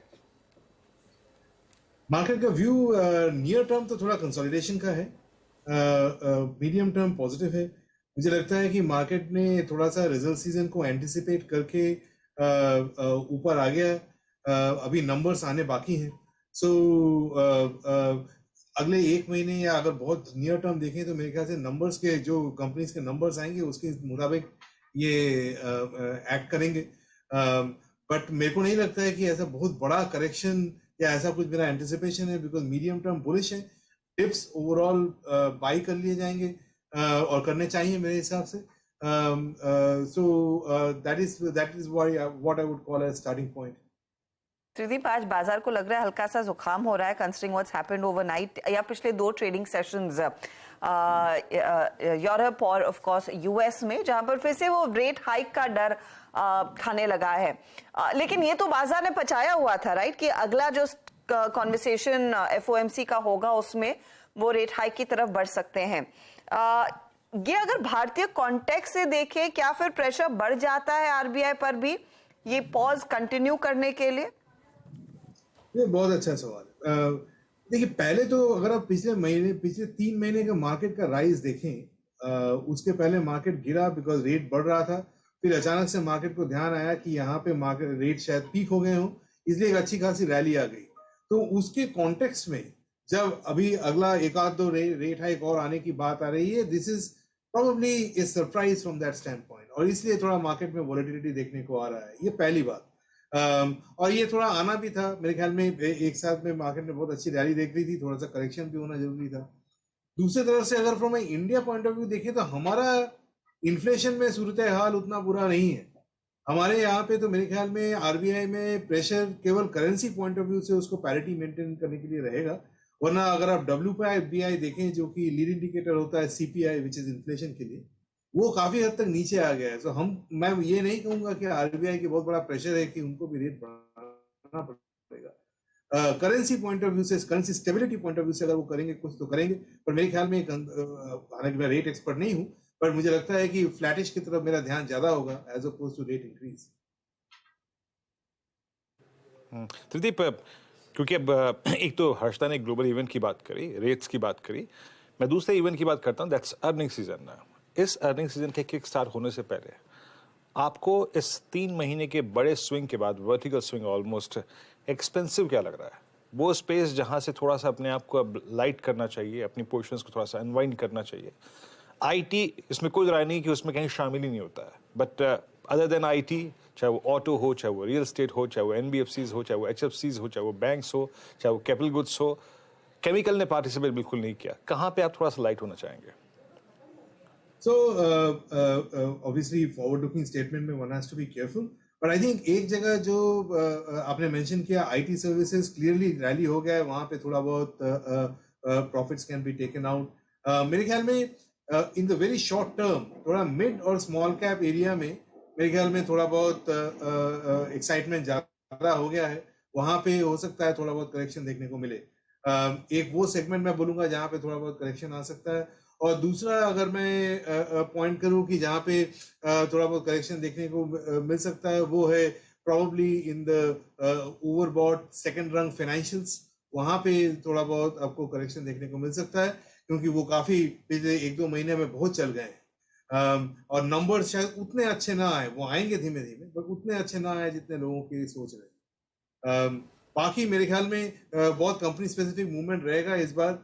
वैसे तो देखा जाए पूरा मार्केट ही रैली किया है, बट स्पेसिफिकली अगर आप अर्निंग सीजन की बात करें तो मेरे ख्याल में earning season point of view से जो मैन्युफैक्चरिंग लेड सेक्टर्स हैं वहां पे नंबर्स बेहतर आने की उम्मीद है, और जो कंजम्पशन रिलेटेड सेक्टर्स हैं उसमें थोड़ा बहुत शायद सॉफ्टनेस देखने को मिले, पर्टिकुलरली जहां पे रूरल पेनिट्रेशन और रूरल का दारोमदार ज्यादा हो। सो ब्रॉडली जो कंपनी से बात करके लग रहा है वो इस तरीके के नतीजे आने चाहिए, बाकी तो समय बताएगा। ओके, अच्छा त्रिदीप, पीएसयू बैंकों में बड़ी रैली शुरू हुई है, PSU bank index almost all time highs के करीब। यहाँ पर आपका क्या व्यू होगा? अब यहाँ पर ऑब्वियसली थोड़ा वैल्यूएशन कंफर्ट है, लेकिन क्या अब ये रैली थोड़ी सी स्पेशली सेकंड रैंक पीएसयू बैंकों में थोड़ी अति हो रही है, या फिर ठीक है मामला यहाँ पर? नहीं, तो थोड़ा सा नियर टर्म के लिए अति हो रहा है, बट आई थिंक अगर आप अगले 1-2 साल पॉइंट ऑफ व्यू से देखें और 1 साल पॉइंट ऑफ व्यू से देखें तो मेरे ख्याल में मिड कैप और ये पीएसयू बैंक्स में अगर आप थोड़ा बेहतर क्वालिटी के पीएसयू बैंक्स पकड़ें तो वो बुरे नहीं होंगे मेरे ख्याल में, क्योंकि पिछले 2-3 साल में जो एनपीए साइकिल पूरे फाइनेंशियल सेक्टर में देखा है उसका काफी ज्यादा दारोमदार पीएसयू बैंक में रहा है, और उनके नंबर्स काफी डिप्रेस्ड हैं।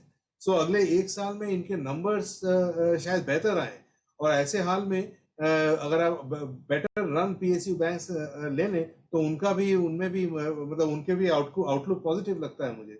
एकदम ही सेकंड टियर जहाँ पे कि हाई बीटा है और क्वालिटी बहुत कम है तो वहां पे थोड़ा रिस्क लगता है, but generally better run PSU banks मुझे एटलीस्ट नियर अगले 1 साल पॉइंट ऑफ व्यू से ठीक लगता है। ओके, वहां पर एक अपॉर्चुनिटी क्लियरली बनती दिखाई दे रही है। अच्छा, हाल ही में हमने एफएमसीजी कंपनियों के Q1 अपडेट्स देखे। बारिंग मैरिको, ज्यादातर कंपनियों का थोड़ा सा कॉन्फिडेंस है कि रूरल मार्केट में पिकअप देखने को मिलेगा। हाउएवर अर्बन सेमी अर्बन में ही सबसे ज्यादा बिजनेस ग्रो कर रहा है। त्रिदीप, आपने कितना एक्सपोजर ले रखा है एफएमसीजी प्लेयर्स में? कितनी अपॉर्चुनिटी आपको मिलेगी यहाँ से एक्सपोजर बढ़ाने की? तो इसका अच्छा सवाल है। तो मुझे लगता है कि पहले तो मेरी स्टार्टिंग पोजीशन इसमें अंडरवेट है, और इसमें जैसे जैसे रूरल रिकवरी आती है मैं उसको पोजीशन आगे बढ़ाने के पॉइंट ऑफ व्यू से सोचूंगा अगले 1-2 क्वार्टर में। बट जो अभी मेरे को चैनल से जो कंपनी से बात करके लग रहा है कि रूरल में रिकवरी काफी धीमे है, तो इसलिए मैं इसमें कोई जल्दी में नहीं हूँ। कुछ जगह पे जहाँ पे थोड़ा बहुत वैल्यूएशन कंफर्ट बन रहा है रिलेटिव टू द सेक्टर, वहां पे उस तरफ मेरा ध्यान है। बट नेट एफएमसीजी या कंजम्पशन में मेरे पोर्टफोलियोज में अंडरवेट है, हम लोग मैन्युफैक्चरिंग साइड में ओवरवेट है हमारी portfolio positioning point of view से। ओके, चलिए, मैं बार बार नज़र टाटा मोटर्स पर जा रही है। शानदार शानदार मूव यहाँ पर टाटा मोटर्स में, और क्या ज़बरदस्त इंट्राडे में चार्ट लेकर आइए एक बार टाटा मोटर्स का, और ये देखिए मूव फ्रेश 52 वीक हाई, और ये चलता है तो ऐसे ही चलता है, मतलब इंट्राडे हो या इंट्रा वीक हो, ये टॉप गियर में ही चलता है। ये top gear doesn't believe in first और सेकंड गियर, इसका सीधा या तो रिवर्स या फिर टॉप गियर, 2 ही गियर हैं इसमें, दूसरा तीसरा गियर है नहीं। त्रिदीप, ऑटोज में क्या भी होगा? अब बहुत बड़ी रैली आई है और अक्रॉस द बोर्ड, और अब तो 2 व्हीलर स्पेस में काफी कंपटीशन भी आ रहा है। करेक्ट। सो ऑटो बहुत ही इंटरेस्टिंग, मैं कहूँगा कि मेरे अगर उसमें डिफरेंशिएटेड व्यू लिया जाए तो अल्फा बनने के रुझान है। हालांकि मैं स्टॉक स्पेसिफिक बात नहीं कर सकता, बट जो स्टॉक्स कुछ 52 वीक हाई जैसे आपने मेंशन किया हिट किए, वो डिस्क्लोज एक्सपोजर है, वहां पे वो हमारा one of the biggest holdings है on that has created good alpha for us. But stock autos में हम लोगों ने पिछले एक साल में थोड़ा स्टॉक स्पेसिफिक अल्फा की तरफ ज्यादा ध्यान दिया है rather than sectoral view.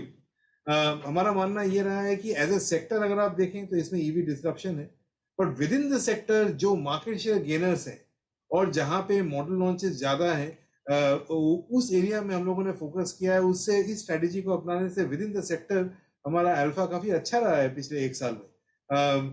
Particularly अगर आप टू व्हीलर्स में देखें सो ओवरऑल जैसे ये कंपटीशन की बात करी आपने, वो पोजीशनिंग हमने सही पकड़ी। फिर जो कैश फ्लो जनरेशन कुछ कंपनीज के इम्प्रूव हो रहे थे वो भी हम लोगों ने अच्छा पकड़ा। सो मोटा मोटी autos actually is turning out to be a very stock specific and alpha generative sector rather than a sectoral view, क्योंकि सेक्टर पॉइंट ऑफ व्यू से तो ईवी डिस्ट्रप्शन है, नियर टर्म इंटरेस्ट रेट बढ़ने की वजह से थोड़ी बहुत स्लो डाउन है, बट बॉटम अप कुछ आइडियाज में बहुत अच्छे पैसे बन सकते हैं। त्रिदीप, आपने इन कंपनियों का कैश फ्लो अच्छा पकड़ा, पर अगर आपको कैश एग्जॉस्ट करने का मौका दिया जाए तो हार्ले डेविडसन, बुलेट या फिर बजाज ट्रम्प या फिर चौथा विकल्प आपके पास फोर व्हीलर में थार है, क्या खरीदेंगे आप? मेरे ख्याल में तो इनमें से मैं इनका मॉडल टेस्ट राइड करने के बाद जो बेस्ट शेयर्स होंगे वो खरीदूंगा। और वो हालांकि ये स्टॉक चैनल है तो मैं नहीं बोल नहीं सकता, but that is how I would do about it. Tridip, हर कोई ऐसे सोचने लगेगा तो फिर शेयर चलेंगे नहीं ना। फिर तो शेयर भी नहीं चलेगा। वो मेरे को किसी ने कहा था कि अगर किसी एक सिंपल सी राय बताइए, 2003 में किसी ने बुलेट की जगह आयशर का शेयर ले लिया होता तो आज रोल्स रॉयस ले लेते। अगर हर किसी ने ये सोचा होता तो फिर आयशर का शेयर चलता ही नहीं फिर तो उस हिसाब से। हाँ, ये थोड़ा सेल्फ प्रोफिलिंग प्रोफेसी है, बट ये सेगमेंट में अभी एक्चुअली रॉयल एनफील्ड की जगह पे हार्ले डेविडसन पहला एक क्रेडिबल ऑल्टरनेटिव आया है उसके सामने, एंड ट्रायम्फ। सो मेरे ख्याल में अगले 3-6 महीने में इंटरेस्टिंग होगा कैसे कंज्यूमर चॉइस पैन आउट होता है। Generally from relying from portfolio decision मैं रिलाई करता हूँ कि actually on the ground data क्या बताता है। तो ये तीनों जब मॉडल्स लॉन्च होंगे उनके टेस्ट राइड के बाद ही बता पाऊंगा कि कैसा ये है। बट आई थिंक ये स्पेस जो कि डल स्पेस हो रहा था पिछले शायद करीबन काफी समय से, अचानक से बहुत इंटरेस्टिंग हो गया है। ये जो इंटरेस्ट इन कंपनियों में आया है नए लॉन्चेस के साथ, इसका कितना फायदा लेकिन ऑटो एंसिलरीज में ट्रांसलेट होता हुआ दिखाई देगा त्रिदीप? क्योंकि ये कंपनियां अगर वो प्रोडक्ट बना रही हैं, उन प्रोडक्ट के कलपुर्जे तो ऑटो एंसीज ही प्रोवाइड कर रही हैं। सही है, वो बात सही है, और कुछ ऑटो एंसिलरीज इससे बेनिफिट भी होंगी। बट ऑटो एंसिलरीज में जो अगर आप बड़ा थीम मेरे ख्याल में अगर आप देखें अगले 1-2 साल में, वो ये होगा कि जब ग्लोबल रिकवरी होगी, ग्लोबल ऑटोज में रिकवरी आएगी, तो उसमें काफी सारे ऑटो एंसिलरीज जो बहुत अच्छी तरीके से एक्सपोज्ड हैं, पोजीशनड हैं, और ईवीज थीम में वो पार्टिसिपेट कर सकते हैं। सो उसमें जो एक डेल्टा फैक्टर आएगा, जैसे रिसेंटली एक कंपनी ने एक्विजिशन करा, so some companies are positioning themselves very nicely globally, तो वो थीम को प्ले करने में मेरे को लगता है कि बहुत अच्छा अल्फा बन सकता है अगले 1-2 साल में ऑटो एंसिलरीज के अंदर। त्रिदीप, बहुत बहुत शुक्रिया आज हमारे साथ जुड़ने के लिए और बात करने के लिए हमारे साथ आज। तो ये बात हो गई ईडलवाइस एएमसी से। अब एक काम करते हैं, यतिन के पास चलते हैं और आज जानते हैं डीलिंग रूम से क्या जानकारी मिल रही है उन्हें। यतिन, बताइए। Good afternoon. और देखिए, टाटा मोटर्स पे आपने इनफ चर्चा कर ली है। जो जीएलआर के होलसेल नंबर्स आए हैं वो तो ऑब्वियसली हैं, लेकिन दो बड़ी चीजें प्रेस रिलीज में लिखी हुई हैं। सबसे पहले Q1 जो सीजनली वीक क्वार्टर होता है, वहां मैनेजमेंट के स्टेटमेंट में लिखा हुआ है कि 400 मिलियन ब्रिटिश पाउंड्स का फ्री कैश फ्लो जनरेट किया है। $2 बिलियन का पूरे साल का जो है गाइडेंस मैनेजमेंट ने दिया हुआ है। और जिस तरीके से Q1 में ये नंबर आया है, मुझे लगता है स्ट्रीट बहुत एक्साइटेड है। स्टॉक ने आज लाइफ हाई भी लगाया है। और ऑर्डर बुक की बात करें तो वो भी इंटैक्ट है। इनफैक्ट कंपनी ने कहा है कि रेंज रोवर स्पोर्ट सभी मॉडल्स की डिमांड अभी भी स्ट्रांग है। और अगर आप देखें तो जिस हिसाब से मोमेंटम है, डीलर्स का मानना यह है कि यहाँ एक BTST का ट्रेड आप ले सकते हैं। 10 से 15 रुपए की अपसाइड अभी भी टेबल पे बनी हुई है। तो ये एक स्टॉक है जो आज डीलर्स के रेडार पे है। और ऑब्वियसली SBI ये भी एक स्टॉक है जहां डीलर्स को लगता है कि इस रिजल्ट सीजन का लीडर रहेगा SBI। तो कहीं ना कहीं PSU बैंकिंग स्टॉक्स में FI की जो बाइंग हो रही है उसको लेके डीलर्स एक्साइटेड है और उनको लगता है पोजिशनली SBI जैसे काउंटर में भी 4 से 5% के रिटर्न्स बनेंगे ट्रेडिंग के लिहाज से। तो SBI और टाटा मोटर्स ये दो स्टॉक डीलर्स के रेडार पे। ओके, SBI और टाटा मोटर्स ये दो स्टॉक्स डीलर्स के रेडार पर। जतिन शुक्रिया। लेकिन मार्केट इस समय थोड़ा सा वापस सेलिंग प्रेशर में और डेज लो पर अब निफ्टी 19,300 के बहुत करीब, ये आप ध्यान रखिएगा। सेंसेक्स में भी वो जो 65,500 ब्रेक हुआ, 65,238 पूरा का पूरा आज पुट बायर्स का पूरा गेम रहा है। ये यहाँ पर एक ज़बरदस्त momentum ICICI bank, HDFC bank, Infosys, Lever, इन सभी स्टॉक्स में एक अच्छी खासी पिटाई आज इस समय। तो BTST कॉल्स लेते हैं और अगर हमारे एक्सपर्ट्स कंफर्टेबल ना हो तो बोल सकते हैं कि कोई ट्रेड है नहीं। गाबर सर, आपसे शुरुआत करेंगे। BTST, STBT या नो ट्रेड? STBT बिल्कुल, और हमारा HUL का टारगेट अचीव हो चुका है। 1 नंबर 2, मुझे स्टॉक जो पसंद है इस वक्त शॉर्ट साइड, वो है इंडसइंड बैंक। इंडसइंड बैंक का हमारा टारगेट ऑफ 1400 वो अचीव हो चुका। अब लगता है यहाँ पर सेलिंग प्रेशर आना चाहिए। ट्रेड कर रहा है 1356 पर। पॉसिबल है कि 1320 देखने को मिल सकते हैं। 1330 ये जोन है, 1330 1320 जोन। स्टॉप होगा 1375 का। इंडसइंड बैंक शॉर्ट का ट्रेड इंडसइंड बैंक का 1320 1330 के लिए ये स्टॉक पहुंच सकता है मंदी की तरफ। सुदीप, आपका ट्रेड? मेरा ट्रेड होगा रेलटेल। रेलटेल में एक अच्छा मोमेंटम बना हुआ है आज के सत्र में, और एक कंसोलिडेशन पैटर्न में से मुझे लग रहा है यहाँ पे एक ब्रेकआउट आ रहा है। तो और सारे मेजर मूविंग एवरेजेस के ऊपर, और ये एक स्टॉक था रेलवे में जो जिसने कम परफॉर्म किया था पहले, और मुझे लग रहा है वो कैचअप कर रहा है। तो यहाँ से 131 के स्टॉप लॉस से 138 के टारगेट के लिए हम BTST करके रेलटेल ले सकते हैं। जी हाँ, कविता जी बताइए आपका ट्रेड क्या होगा, क्या कैरी करेंगे आप? अनम्यूट बटन दबा के। नहीं well, मैं पेट्रोनेट को देख रही हूँ। एक शॉर्ट कवरिंग मूव है वहां पर। सो मुझे लगता है दोस्त लाइक कंपलसरी ट्रेडर अगर हैं तो वो यहाँ पेट्रोनेट LNG पर एक बाय ट्रेड इनिशिएट कर सकते हैं। 230 के लेवल्स पर है। I believe until it is holding 228 के लेवल्स को ये होल्ड किए हैं। ऊपर में मुझे लगता है 236 240 के लेवल्स के लिए पेट्रोनेट पर एक बाय ट्रेड। ओके, पेट्रोनेट पर एक बाय ट्रेड आएगी। मानस, आप क्या कैरी करेंगे? PVR को लेके जाएंगे अनुज जी। PVR में एक बड़ा रिवर्सल देखने को मिला है और आज के पैटर्न को देख के लग रहा है कि यहाँ पर 50-60 रुपए का आपको और देखने को मिल सकता है। तो PVR के फ्यूचर में खरीदारी करेंगे, स्टॉप लॉस लगाएंगे 1424 का और 1485 तक के टारगेट्स पॉसिबल है। ऑप्शन में ट्रेड लेना होगा तो 1460 का कॉल ऑप्शन 40 रुपए के आसपास ट्रेड हो रहा है, वहां पर खरीदारी करेंगे। 29 रुपीज का स्टॉप लॉस लगाएंगे और 60 रुपए की टारगेट सेट करेंगे। PVR ही वो पिक है जो अच्छी तेजी में 1485 के लिए तेजी करे या फिर 1460 का कॉल लेकर चले। राजेश सातपुते, आपका ट्रेड? हर्षदा जी देखिए, मैं कैनरा बैंक को लेके जाऊंगा छोटे स्टॉप लॉस के साथ। मेरा स्टॉप लॉस होगा 330 का, और जैसे पहले भी बात हुई जो टारगेट सेट कर लिया करीबन 345 350। तो PSU में जो स्ट्रेंथ है उसी को प्ले करूंगा। सब कोई है ऐसा ट्रेड ले जाने के लिए सोमवार को? राजेश अग्रवाल साहब, कोई ट्रेड आपने आइडेंटिफाई किया है क्या? दीपक फर्टिलाइजर के साथ जाना चाहूँगा मैं। फर्टिलाइजर और इंडस्ट्रियल केमिकल्स दो डिविजन्स इस कंपनी के हैं, दोनों ही जो पिछले साल थोड़े से दबाव में चल रहे थे, अब अच्छी वॉल्यूम ग्रोथ होने लगी है। एमोनिया का जो एक्सपेंशन इनका चल रहा है 650 करोड़ का, वो बहुत जल्दी कमीशन हो जाएगा। गैस प्राइसेस से कंफर्ट आ रही है।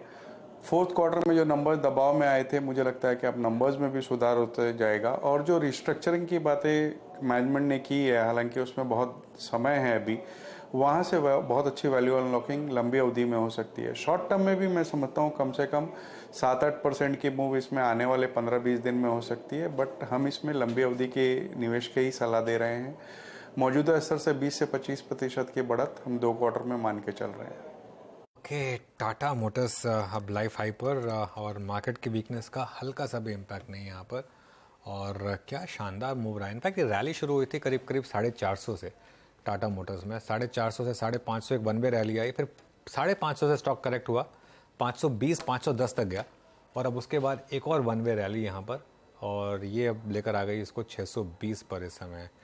मतलब क्या बोलें इसके बारे में, एकदम ये 6 महीने पहले तक स्टॉक ऑटोज़ में सबसे अंडर परफॉर्मिंग स्टॉक था और अब ये सबसे आउट परफॉर्मिंग स्टॉक बन गया। अगर आप ऑटो इंडेक्स को कंपेयर करेंगे, मेरे ख्याल ऑटो इंडेक्स में अगर आप 1 ईयर का परफॉर्मेंस लेकर आएंगे 44% इस स्टॉक ने अब मूव दिखाया है। और ये निफ्टी ऑटो एक्चुअली करीब 6 महीने पहले जब ये चार्ट देखते थे तो निफ्टी ऑटो को बहुत अंडर परफॉर्म करता था। अभी भी टेक्निकली अगर आप 1 ईयर का चार्ट देखें, हाँ तो ये 6 मंथ्स का चार्ट है, 6 मंथ्स में ऑटो इंडेक्स करीब 21% ऊपर, और एक बार इसको जरा थोड़ा और एक्सटेंड कर दीजिए 1 साल, हाँ अब आउट परफॉर्म कर रहा है ये ऑटो इंडेक्स को। तो clearly stock of this month या फिर दिस क्वार्टर एक अस्टाउंडिंग परफॉर्मेंस, और यहाँ से शायद स्थिति और भी बेहतर होने के आसार बनते दिखाई जरूर देंगे। स्पेशली ईवी में जो मार्केट शेयर ये कंपनी अपना बिल्ड कर रही है उसी का सबसे ज्यादा फायदा अब आप देख रहे हो। 1 साल में 49% के रिटर्न्स टाटा मोटर्स ने दिए हैं और निफ्टी ऑटो कहाँ रह गया करीब 29% के रिटर्न्स के साथ।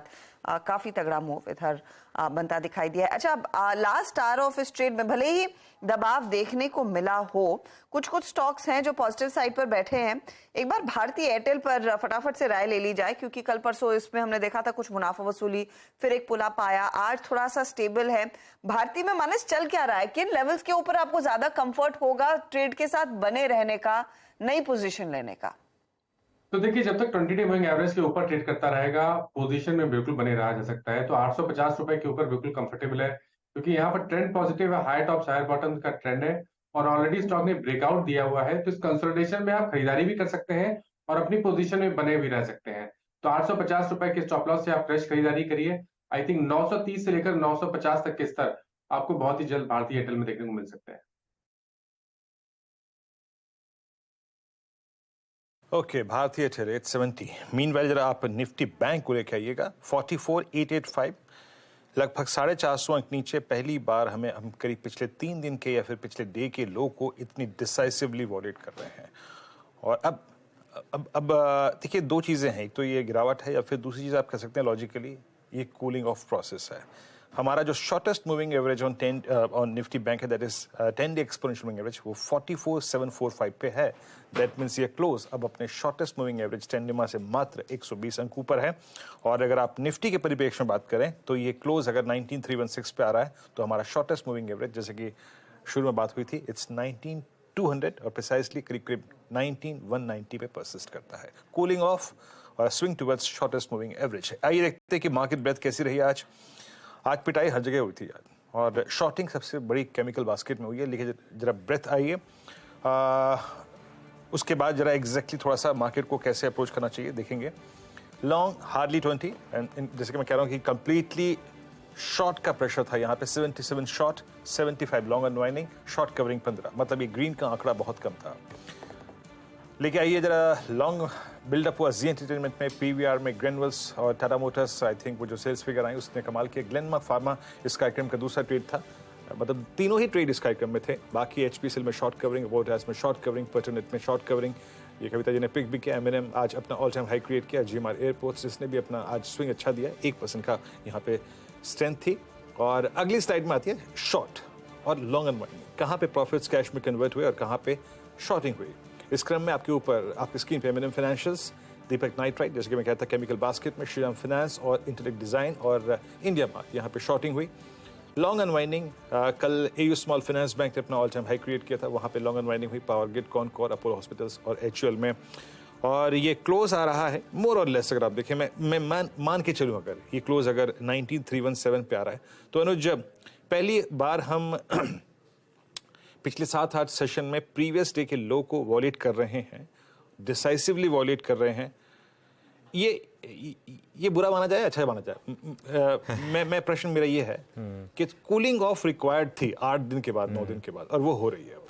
क्या लगता है? नहीं बिल्कुल वीरू, खैर अच्छा तो नहीं माना जाएगा, लेकिन इतना बुरा भी नहीं है अभी मैं कह रहा हूँ इसको। ये आप बिल्कुल बात बिल्कुल सही है आपकी। ये जो कैंडल है ये इसने पूरी की पूरी ग्रीन कैंडल को वायलेट किया है। लेकिन आज वीकली एक्सपायरी भी थी सेंसेक्स की, थोड़ा उसका भी फैक्टर हो सकता है, थोड़ा वीकेंड फैक्टर भी हो सकता है। 8 दिन की बड़ी रैली हुई है।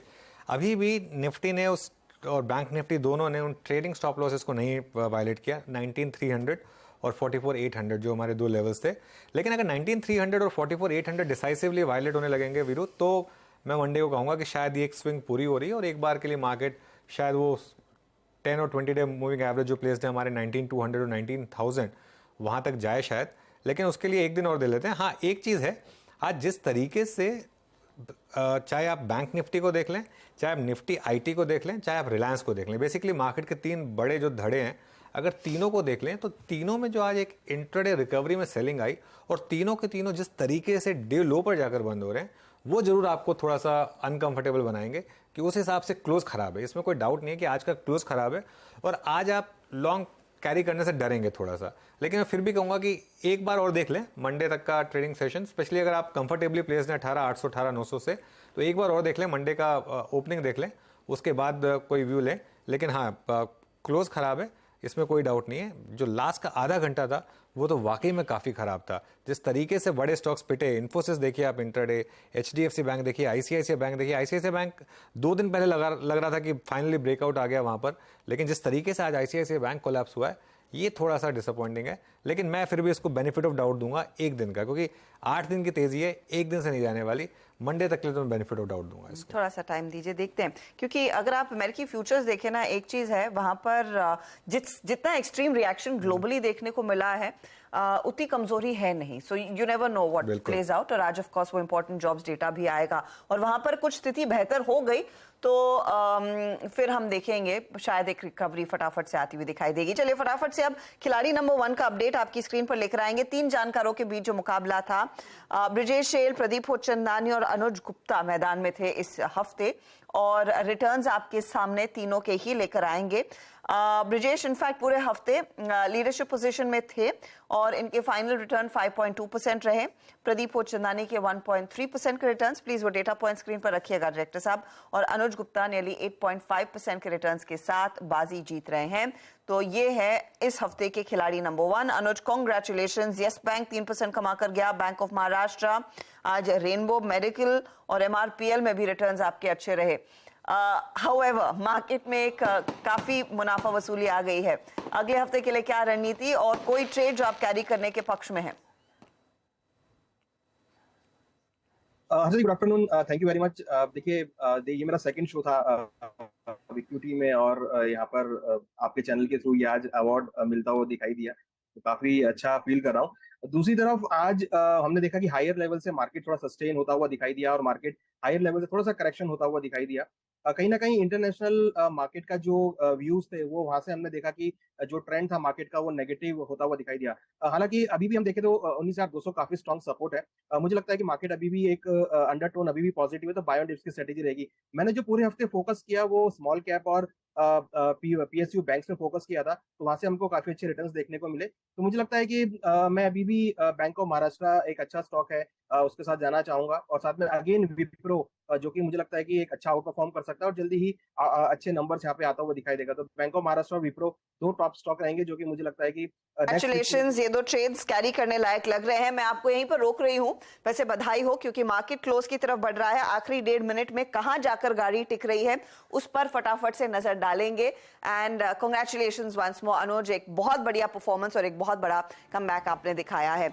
आज देखिए इंडेक्स 450 पॉइंट से ज्यादा की गिरावट निफ्टी बैंक में देखने को मिल रही है। तो हर टिक के साथ वो दबाव दरअसल बढ़ा और ऐसे लगा था कि शायद एक पुल बैक आया, लेकिन वो ज्यादा समय तक टिका नहीं। तो 450 पॉइंट नीचे निफ्टी बैंक।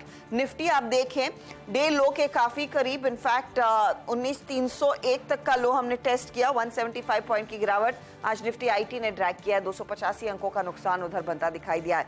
मिड कैप्स में भी एक ब्रेक लगा है तेजी पर, 300 पॉइंट का नॉक लिया।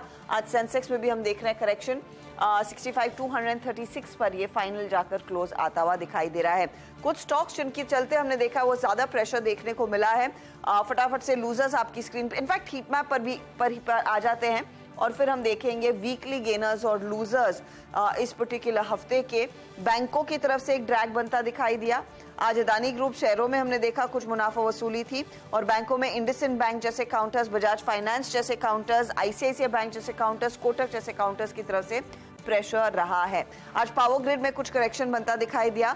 HUL जैसे ट्रेड, टाटा कंज्यूमर जैसे ट्रेड, जो FMCG की स्टोरी मजबूत थी कल तक, वहां पर थोड़ी बहुत मुनाफा वसूली बनती दिखाई दी।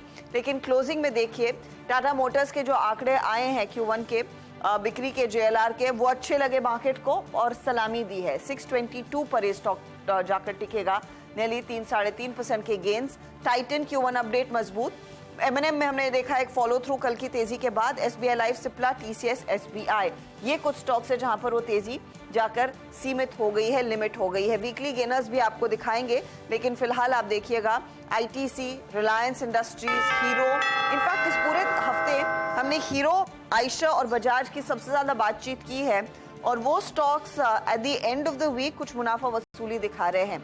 वीकली गेनर्स शायद ये दिखेंगे, लेकिन जहां पर आज गाड़ी जाकर टिक रही है, हीरो मोटो 0.5% नीचे, आयशा में भी दबाव है और आयशा इनफैक्ट खासा करेक्ट हुआ है इस पूरे हफ्ते, और बजाज ऑटो में भी हमने देखा है थोड़ा सा करेक्शन ही नजर आया। वीकली गेनर्स कौन से रहे हैं वो आपकी स्क्रीन पर लेकर आते हैं। हीरो मोटो कॉर्प देखिए 8% के गेन्स के साथ, M&M में 7% की तेजी रही। BPCL, ऑयल मार्केटिंग कंपनियों में क्या मूव्स देखने को मिले उस रिपोर्ट के बाद कि इनके नंबर्स बहुत शानदार साबित हो सकते हैं। और बजाज फाइनेंस में हमने देखा था 6-6.5% तक का इजाफा बनता दिखाई दिया है। कुछ और स्टॉक्स भी आपके लिए लेकर आएंगे जहां पर दबाव। आयशा मोटर्स 10-11% कमजोर रहा है इस हफ्ते। फिर UPL, टाटा कंज्यूमर और अदानी पोर्ट में हमने देखा कुछ मुनाफा वसूली ज्यादा बढ़ती हुई दिखाई दी थी। मिड कैप में भी कुछ अच्छा परफॉर्म करने वाले काउंटर्स पहले आपकी स्क्रीन पर आ रहे हैं। पंजाब नेशनल बैंक, PSU बैंकों की हम जो बात कर रहे थे, JSW energy, JNK bank, HPCL, ये कुछ काउंटर्स रहे हैं जहां पर हमने देखी अच्छी तेजी। तो एक सेक्टर जो हाईलाइट के तौर पर उभर कर आया है वो लार्जली PSU बैंकों का है और ये वो मंदी वाले स्टॉक्स रहे।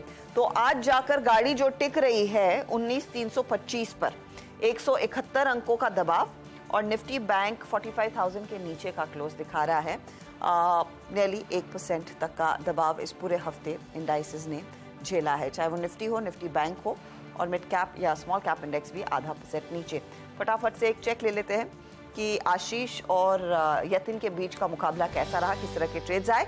सब तेजी वाले ट्रेड्स में अच्छी कमाई बनी। तंगमाइल, शोभा, एरिस लाइफ और फीनिक्स मिल्स, ये टॉप काउंटर्स थे तेजी की तरफ आशीष के। अब आते हैं यतिन के टॉप परफॉर्मर्स पर, और इन्होंने जो ट्रेड्स चुने हैं उसमें भी तेजी वाले ट्रेड्स में प्राज, सुब्रोस, HPCL और एस्टर DM जैसे स्टॉक्स साबित हैं। बिल्कुल। खैर बहुत शानदार हफ्ता रहा मार्केट के लिए। वैसे ये फ्राइडे ने जरूर ख़राब किया, लेकिन एक रिसेंसी बायस से अपने आप को मत इस वीक को देखिएगा। वीकली हम करीब 0.7% गेंस के साथ बंद हो रहे हैं। Obviously it would have been much better अगर आज भी वो गेंस कंटिन्यू करते हैं, लेकिन देखते हैं थोड़ा बीच बीच में कूल ऑफ होना, थोड़ा बीच बीच में झटका लगना, थोड़ा बीच बीच में ये वीक हैंड्स का बाहर होना मार्केट के लिए बहुत ज़रूरी है, मार्केट की हेल्थ के लिए बहुत ज़रूरी है इस तरीके से बीच बीच में झटके लगना, क्योंकि वरना अगर वन वे मार्केट चलता रहेगा तो फिर वो भी एक अच्छा साइन नहीं है। ये एक तरीके से हेल्दी साइन है। हाँ, बस देख लेते हैं 20 डे एक्सपोनेंशियल मूविंग एवरेज 19,000 पर है, 10 डे 19,200 पर। हम इतना स्ट्रेच थे मार्केट में, तो शायद मार्केट ने आज का दिन चुना उस स्ट्रेचिंग को थोड़ा सा अनस्ट्रेच करने के लिए। लेकिन वीरू, हर्षदा, वीकेंड एंजॉय करिए, और वीरू मंडे को वापस मिलेंगे फिर। बिल्कुल बिल्कुल, जैसे कहते हैं ना, मुस्कुराइए, कोई बात नहीं, शुक्रवार है, मुस्कुराइए, जाइए, वीकेंड मनाइए और सोमवार को लौटकर फिर यहीं आइए। तब तक के लिए नमस्कार।